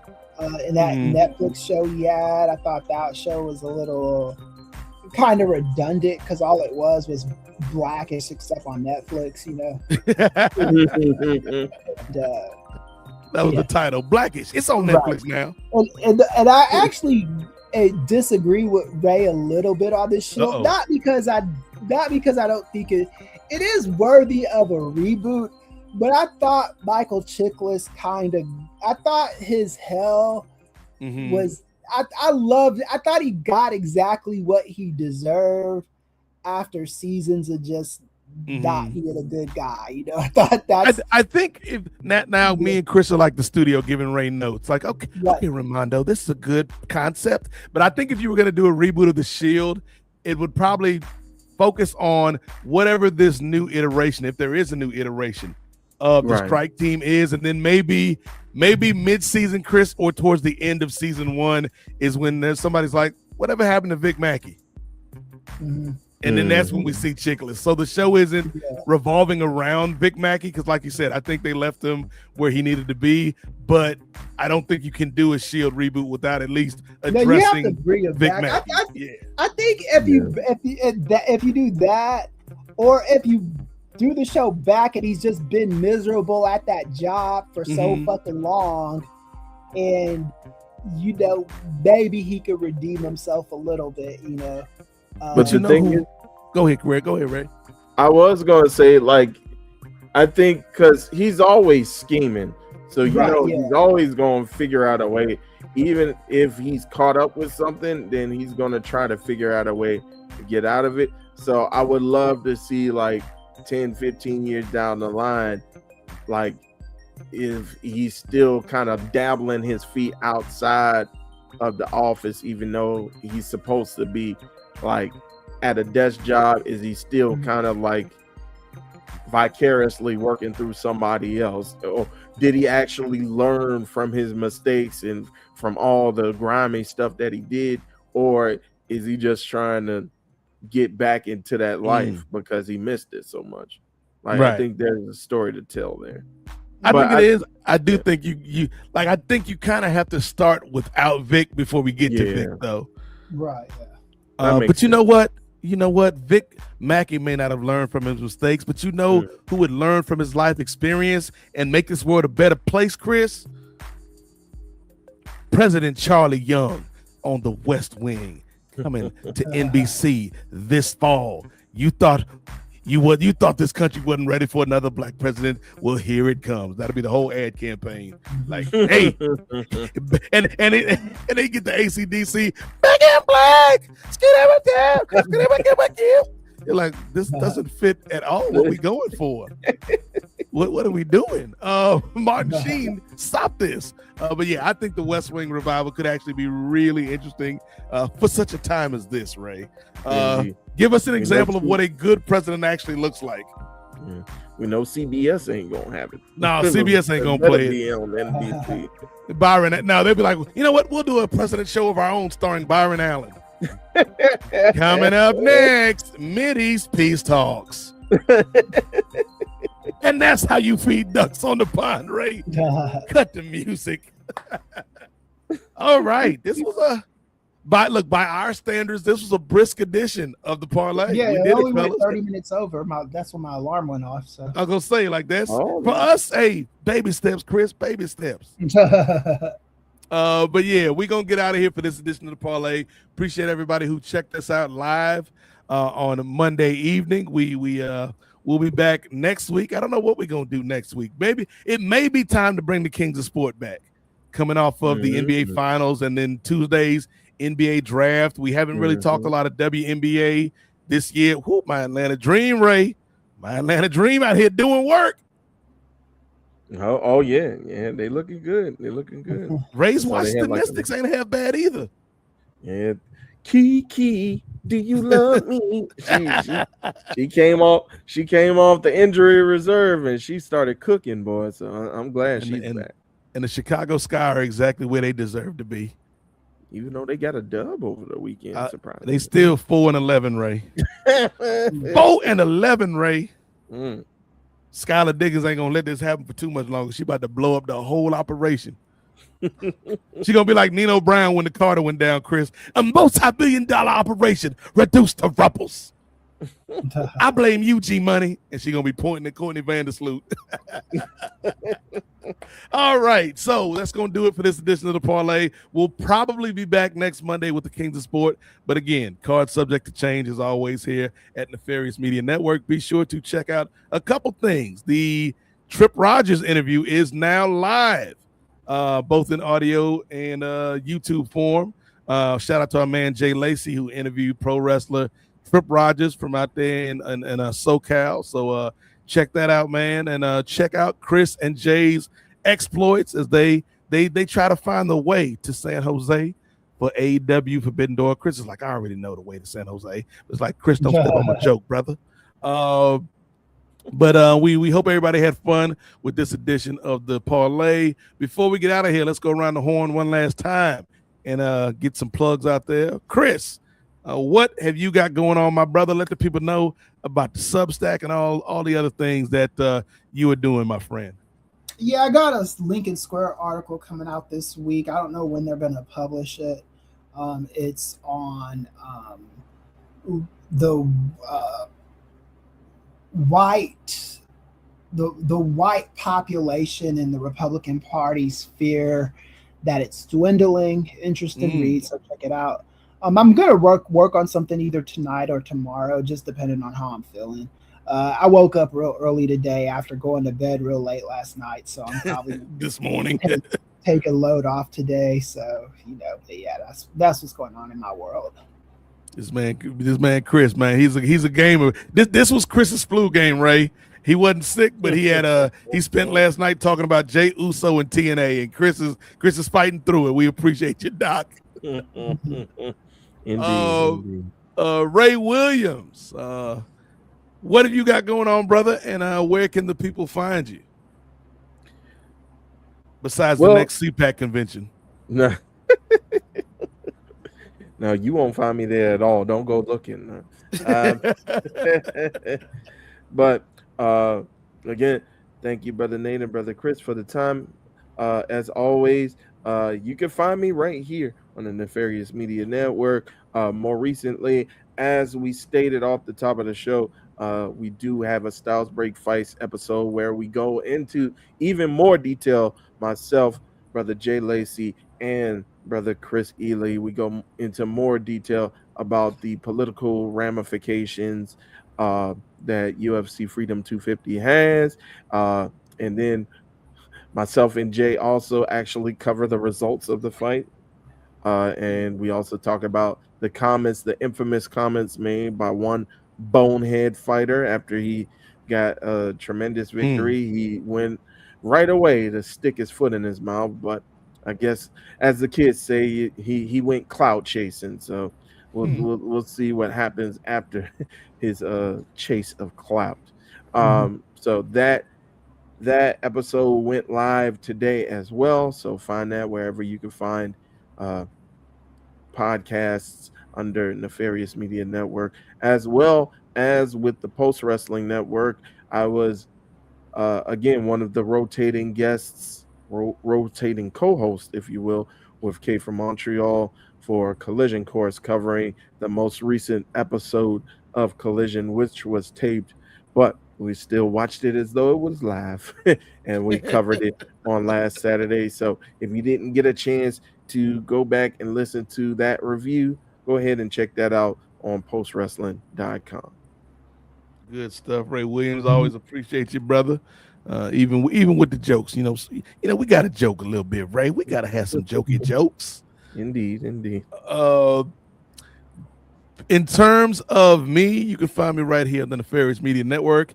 As both of the fellas have talked about, we were live for 6 hours and some change last night. Yeah. Talking all things pro wrestling. Big couple of weeks coming up for pro wrestling, where we talked about TNA Slammiversary, the great granddaddy of them all. Kris will be there front row for that extravaganza in Boston. We talked about Kris is going coast to coast because he's going to Forbidden Door to cover that, you know, for Nefarious and for post wrestling. Then he's flying to TNA just for fun, just for personal enjoyment. To go.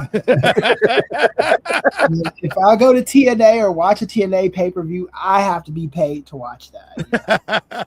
I was gonna say, Kris, what if we get media for TNA one of these days? Cuz I mean, if we got media for that, I'd like ask Jarek if he wanted to do it. Like you know, I have to.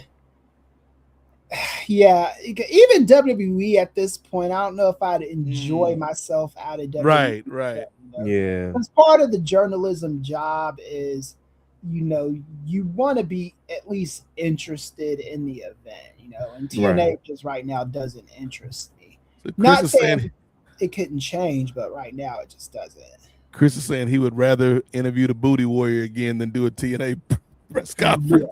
Yeah. I don't know. I mean, I think it might, like, actually, if we start getting press for TNA, it might see just to see how they conduct press, you know. That would be interesting because you don't really get a lot of you know, reports from TNA in terms of media. So that would be interesting, Kris. I'll look into that for you, Ray, if you want to do that eventually. Sure. I'll bite the bullet. Hey, Ray.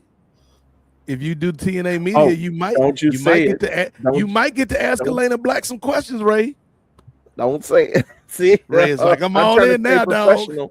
I'm trying to stay professional. Stop it. Ray gonna be like, Elena Black, my first question, I have a song performed by Casey and JoJo, arranged by Ray Williams, called You Lift Me Up. But yeah, we talked all about TNA, AEW, WWE, and NXT on NWA last night, along with a thought-provoking conversation. I think we went about an hour and some change with Brandon. Brandon Thurston from WrestleNomics. We had a great conversation about the business side of pro wrestling, so check that out if you are so inclined. Again, as Ray mentioned, if you want to hear more about UFC Freedom 250, check that out in the archives. The interview with Trip Rogers is up now with Jay Lacey. So we got a lot going on. If you're a New York fan and you want to relive the Knicks championship win, we got them live watches still up on the YouTube channel. So we got a lot going on here in Nefarious, and we're going to keep it going, man. The level up year is in full effect. If you want to help us level up, head over to the Patreon, where $3 gets you in the door for over 300 hours of audio and video content, talking about politics, pro wrestling, pop culture, sports, and everything in between. But that's going to do it for this edition of the Parley presented by the Nefarious Media Network. Want to give a shout out to everybody for listening, either live or in the future. And of course, Ray, we want to give a shout out to W and our forever First Lady, Michelle Obama, for starting the healing in this country, man. A pack of Altoids could save the world, ladies and gentlemen. They need to at least do an Altoids commercial or something for the Super Bowl, man. Yeah, do something. Yeah. And donate all the money to like charity and stuff. Do it, man. George, Michelle, get on that. And then you can just have like the camera pan and just Barack and Laura. These two. But